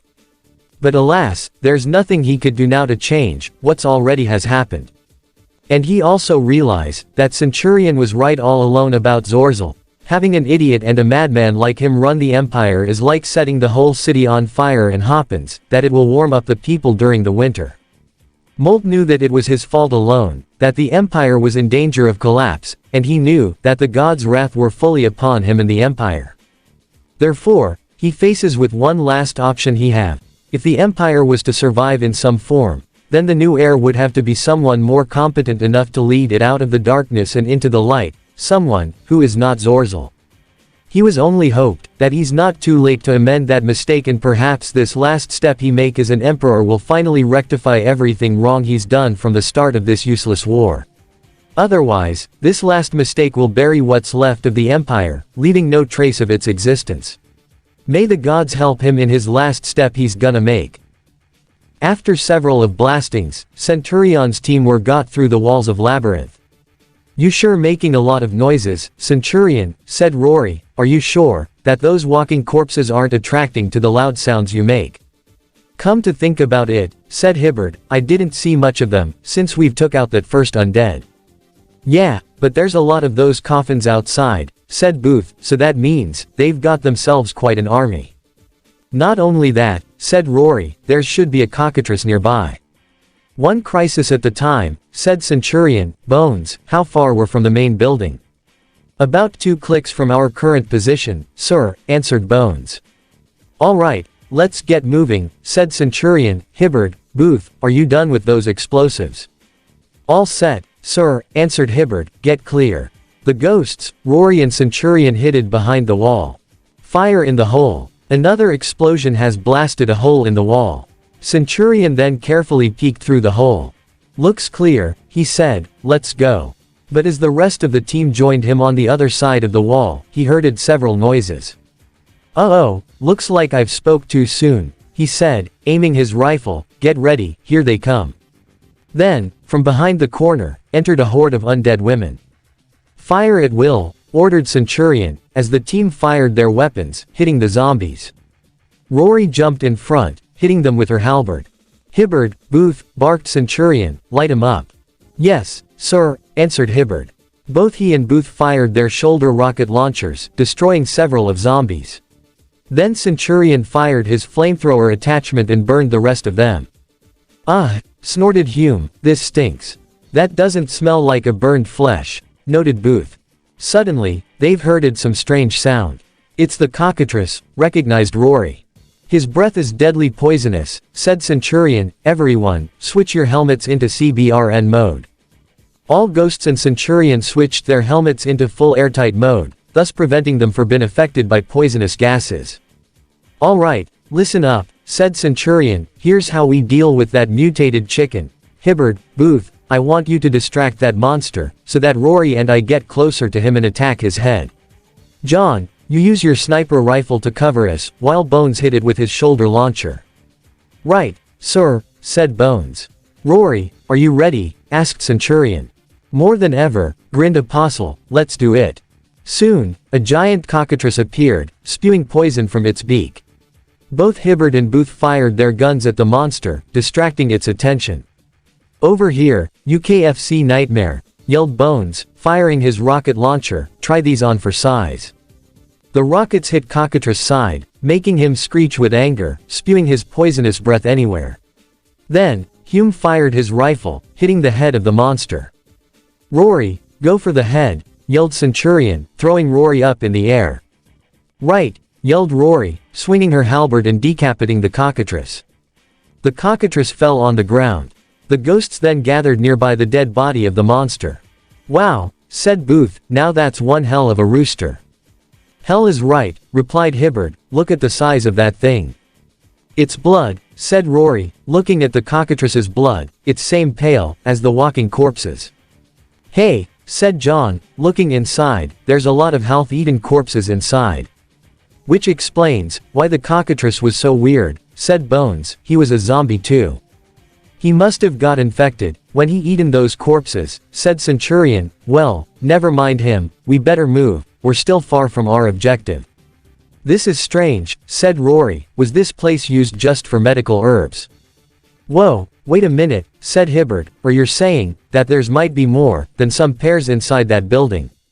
Could be possible, said Centurion, remember what Rory said about some magician trying to revive the undead.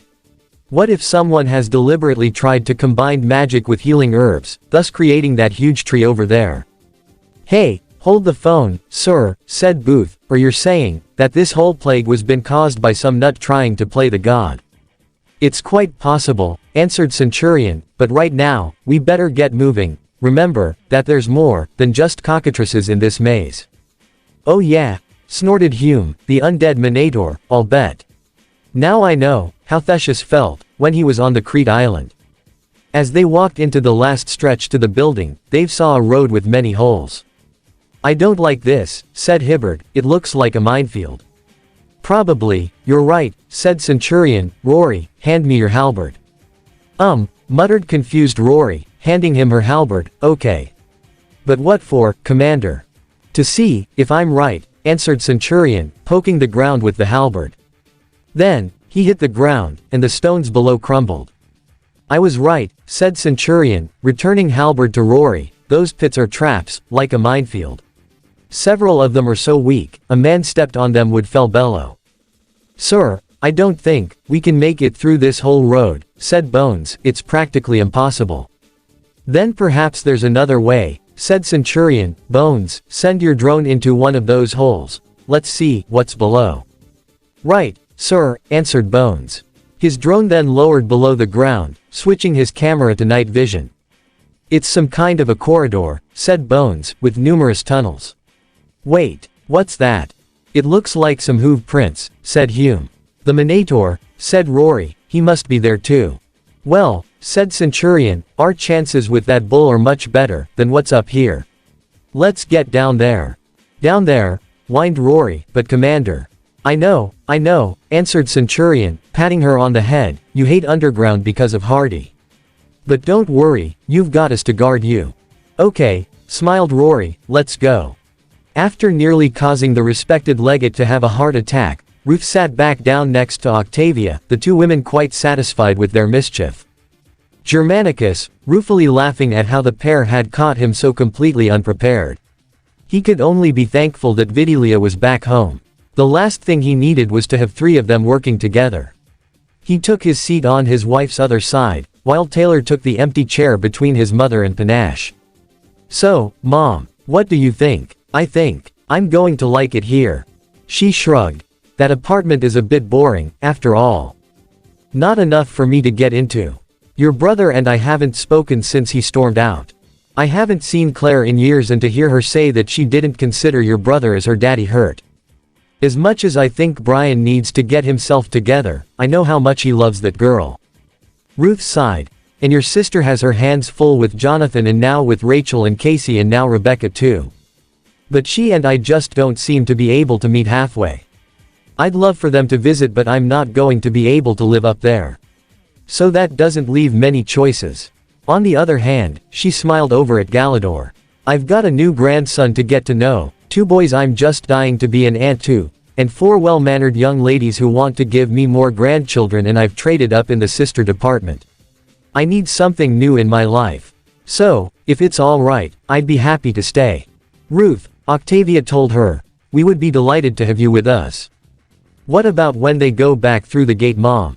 Son, you've got horses, clean air, fields of grass. Those are things I miss. Not to say I wouldn't mind a couple of solar panels. I like my TV and my DVD player and my coffee maker. But I haven't driven a car since you were 15. Washers and dryers are nice, but I've done it by hand. Nothing new to me. And I can be useful again. That's something I need. Taylor nodded. He knew his mom was right. Of course, there is one tiny matter. He hesitated. Oh, what's that? They're English. He said the word as if it were poisonous. English? His mother narrowed her eyes. After testy relations with her in-laws, it had been her standing joke about not trusting the English. That her experiences had been with a not truly representative sample of English was beside the point. Several others also queried the word. Well, only distantly, Taylor admitted. We already knew that Satyr High Tongue is a form of English. So the upper classes speak a recognizable form of English. It's a good thing too, because mothers, he indicated Lady Octavia, library has some answers. Oh, Octavia quirked her head. You have Chaucer's Book of the Duchess. But you also have a book written by one John Chaucer, Imperium. The answers are right there. It's just that one side didn't have the answers, didn't even know we didn't have the answers, and on the other side, all the answers but forgot the questions, or at least why they even mattered. Taylor shook his head. Imperial Year 103, 1396 on our calendar, John Beaumont, 4th Baron. Beaumont led a force of 3,000 men, including nearly 1,000 knights plus longbowmen and auxiliaries, including the 5th child of Geoffrey Chaucer, named after the author's friend and patron, John of Gaunt, set out for Nicopolis in Bulgaria but never arrived. As it turns out, the crusade ended in a disaster. The English never arrived, but the French couldn't exactly say anything since their knights were the ones that broke the Crusader ranks for a glory charge which caused the battle to fall apart. So despite reports that an English force had gone out, the English denied it ever happened. But apparently, it did, and according to Imperium, even if it wasn't the battle Beaumont meant to fight, 3 years later, in Imperial Year 106, the Satyran Empire was split between Catus Saul Gaius, who had an army supported by the Orc Confederation, and Aemilianus County Senna, backed by the Senate over succession to the imperial throne. Beaumont had carved out a small territory and threw in with the Senate in exchange for Beaumont's son being adopted by Senna. And with Beaumont came Middle English, longbows, and one of the symbols of Beaumont's purported patron, the Duke of Lancaster, the Lancastrian rose. What about the original Satyrans? Aurelia asked. I'm still working on that. The Legio IX Hispania seems to be a possibility though. It disappears from history sometime in the 2nd century. I'm sure you'll figure it out. Ruth chuckled. Well, I suppose that's not too bad. Everybody's got to be from somewhere. True, Octavia smirked. But I find the future much more interesting, don't you? She asked Ruth mildly. That's for sure. Well then. Welcome to the family. As the group got into the dark tunnels, they've looked around carefully, but find nothing. Form up on me, said Centurion. Hibbard, you take the right, Booth, take the left. Rory, stick with me. Bones, you and John cover our rear. Let's go. They've walked carefully in the dark, the only thing that glowed was the ghosts' cross-comms. Rory was holding Centurion's side real tight, been frightened of the dark, which quickly reminded her of her nightmares. As they walked further to the open, Centurion suddenly stopped and raised his right fist. All ghosts quickly understood his signal and stopped. Then Centurion motioned them to get closer to the wall, and they quickly head for it and stayed close. Then Centurion raised his left hand and clasped his fingers twice, after which he took out his hand grenade. He threw the grenade behind the corner, then quickly grabbed his head, while Rory closed her ears. The grenade exploded, wowing several body pieces. Then Centurion, Hibbard and Booth jumped behind the corner and fired their guns at the zombie women, while Bones and Hume stand behind them and fired their guns at the zombies from another side. After that, Bones and Hibbert fired their shoulder launchers, then both teams jumped behind the corner, while the explosion destroyed the zombies. "Everyone all right?" asked Centurion. "Yes, sir," answered the ghosts. "Good," said Centurion. "Rory. Here. All right, we better get moving, before more of those undead corpses showed up." "Sir," said Hibbert, "may I suggest, we should follow the hoof prints. That might lead us to something." "Okay," said Centurion, "let's just hope we don't run into that Minotaur now. We're not in position to deal with that monster." "Not yet." Soon, they've reached the hall of the main palace, where in the center groaned the large tree. "Bones," said Centurion quietly, "send out your drone to look around. I don't like it." "Yes, sir," answered Bones, then he throned his drone, which buzzes into the hall. As it circles around the tree, they saw a giant mass of flesh sitting next to it. "Whoa," gasped Booth, "look at the size of it." "That's a load of bull," said Hume. "What's he's doing?" asked Hibbert. "Looks like he's having lunch," answered Bones, "he's eating those undead corpses." "Yuck. Never mind him, look for other ways," said Centurion, "there's got to be something that might lead us to the solution of this problem." Then, the drone located something. "Sir," said Bones, "I think I've found something. It's about 2 mics from our location. Must be some kind of a lab." "Then let's get to it," said Centurion, "activated your active camo, men. Rory, you follow us quietly. Make no noise, we can't spook the Minotaur." The ghosts and Centurion then crouched, activating their optical camouflage, then quietly sneaked down the hallway corridor. Rory also followed them quietly. The Minotaur didn't pay them any attention, continuing his meal. Soon, the group reached the entrance to the labs. "John, stay at the door," said Centurion, deactivating his camouflage, "the rest of you, search this place. Careful, there might be booby traps." "Yes, sir," answered Hibbert. Inside the laboratory, they've found several medical herbs and chemicals. "Say," said Centurion, picking up some parchment, "what's this?" "What is it?" asked Rory. "Don't know," answered Centurion, "looks like some lab notes. Let's see if they can show us what's going on." He then read the document. He said, "According to this, the owner of the lab was been working on achieving immortality. He's been collecting herbs, minerals and red earth." "What's that?" asked Rory. "Mercury," said Bones, "it was suspected to be a wonder drug that could grant the owner the immortality." "Yeah, right," snorted Booth, "only an idiot would use the mercury, because it's too toxic for human." "It also said here," said Centurion, "that the owner of this lab was some kind of a king of Irun, who seeked wealth, fame and immortality. It's quite obvious that he was trying to become one of the gods." "Blasphemy," snorted Rory, "no wonder the gods have punished the Irun by allowing the Empire to destroy it." "He also hunted the elves, who brought here on his experiments," said Centurion. "Like Yao and Tuka," growled Hibbert. "The nerve of the guy," spat Bones. "The final note saying," said Centurion, "that the owner was experimenting on the body of the dead woman by using herbs. That might also explains those trees, especially that huge tree in the middle." "What does it means, sir?" asked Hibbert.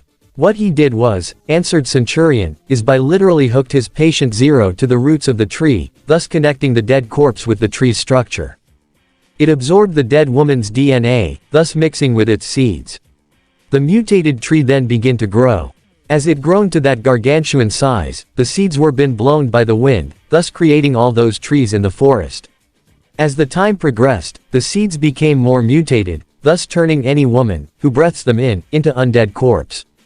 Which explains, why it affected those monsters, like Cockatrice and Minotaur," said Bones. "Precisely," said Centurion, "which means, that this whole forest is like a giant growth patch, that might soon spread its deadly spores into the rest of Falmart." "We can't let that happen, sir," said Hibbert. "Right," said Centurion, "but first, we need to find those Rorudo pears." "Over here," said Booth, "I think I've found something." After avoiding several traps, they've finally found the plants with Rorudo pears. Centurion and the ghosts quickly filled the bags with the pears. "All right," said Centurion, "Bones, you take those pears and get outside. Call the chopper from the village and have it pick it up this cargo." "Yes, sir," saluted Bones. "What about us, sir?" asked Hibbert. "We're still need to deal with the cause of the disease," answered Centurion, "as well with that Minotaur. Rory, myself and John will handle it. Hibbard, Booth, your job is to locate the patient zero. According to those notes, it should be nearby the roots of that tree. Find it and burn it." "Yes, sir," saluted Hibbard. "Consider that undead thing toast, sir," said Booth. "All right," said Centurion. "Now then, John, Rory, listen up. Here's how we deal with that Minotaur." A few minutes later, John was lying at the corridor with the Zeus rocket launcher ready. "In position, sir," he said into his headset. Then the Minotaur was been hit on the head. He then growled and looked around. "Over here, you big wanker," said Centurion, "you like eating some dead women, huh? Well, how about if you try to hunt an apostle and an Autobot?" "How about it, big boy?" grinned Rory. "Would you like to taste some fresh meat for a change?" The Minotaur then get up and roared. He runned at them, but Centurion and Rory jumped out of the way and jumped onto the tree. "Ha, missed us, you big bully," shouted Centurion. "How's about a little follow the leader?" "Come on, horns for brains," teased Rory. "Come and get us." The Minotaur then roared with anger. He ran to the tree, while Centurion and Rory climbed up and soon reached the big branch. "Wow, this branch is strong, like it made of concrete," said Centurion. "Hope it holds two of us and that big bull as well." "Don't worry, it hold," said Rory. "Let's just hope this plan of yours work, Commander." "Relax, Rory-chan," answered Centurion. "It's a foolproof. John, you're ready?" "All set, sir," answered John, "ready to fire." "Remember," said Centurion, "as soon as he gets on the branch and get clear, we'll jump and you'll fire." "Roger that, sir," answered John. Then, the Minotaur got on the branch and walked to them, growling. "That's it, bully boy," said Centurion, "come to Papa." "How now, brown cow," teased Rory. The Minotaur, looking angry, commented to them. Unknown to him, he was now in the open for clear shot. "Locked on target," said John. "On my mark," said Centurion, taking Rory into one hand, then getting out a hook from another. 3, 2, 1. Now. Then he jumped from the branch with Rory, at the same time grabbing it with the hook. Then Hume fired his launcher. The RPG flied to the Minotaur and hit with large explosion, literally blowing him into pieces, which fell on the ground. "Hot dog," exclaimed Centurion. "I love it, when the plans comes together." "Nice one, Commander," said Rory, hanging with him and hugging his neck. "You okay there, sir?" asked John.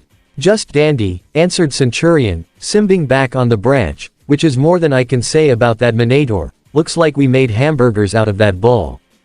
"Well, that's fine for me," laughed John, "just as long as you don't tell McDonald's about this place, they'll go crazy." Yeah, said Centurion, climbing down from the tree. "Speaking of crazy, Hibbard, Booth, how's it going by you guys?" "We're in luck, sir," answered Hibbard. "We've found the corpse of patient zero." "Then burn it, and let's get the hell outta here," said Centurion. "Roger that, sir," said Booth, throwing the incendiary grenade into the corpse, thus burning the cause of the disease. With the corpse of the patient zero was been burned, Centurion and the rest of the team rejoined with Bones outside, where they've been picked up by Tomahawk helicopter. As it took it to the outside of the maze, Centurion, Rory, Hibbard, Booth and Hume climbed down and went to their HMMV, while Bones flied with Rorudo pairs to the village. The Ghosts and Centurion drive to the mountains, from where Centurion watched one last thing. Because of the danger of the Foam Forest, Centurion has requested a bomb strike on it. For this, the ANF has used the Russian Tu-22M3 bomber, which dropped the recently developed FOAB, father of all bombs, the most powerful vacuum bomb in the ANF arsenal. It burned the whole forest, completely devastating it, thus putting the final point into the Kree epidemic. Centurion and others returned back to the village, where everyone were healed thanks to the Rorudo pairs. The next day, Centurion and the rest of the ANF personnel were leaving the grateful people of Kree, going back to the Alnus Hill, thus adding one more chapter in the already groaned legend of Allied Nations force power. This is the end of part 17 of this What If. I hope you guys like it. Leave a comment down below and subscribe to the channel to see more amazing contents.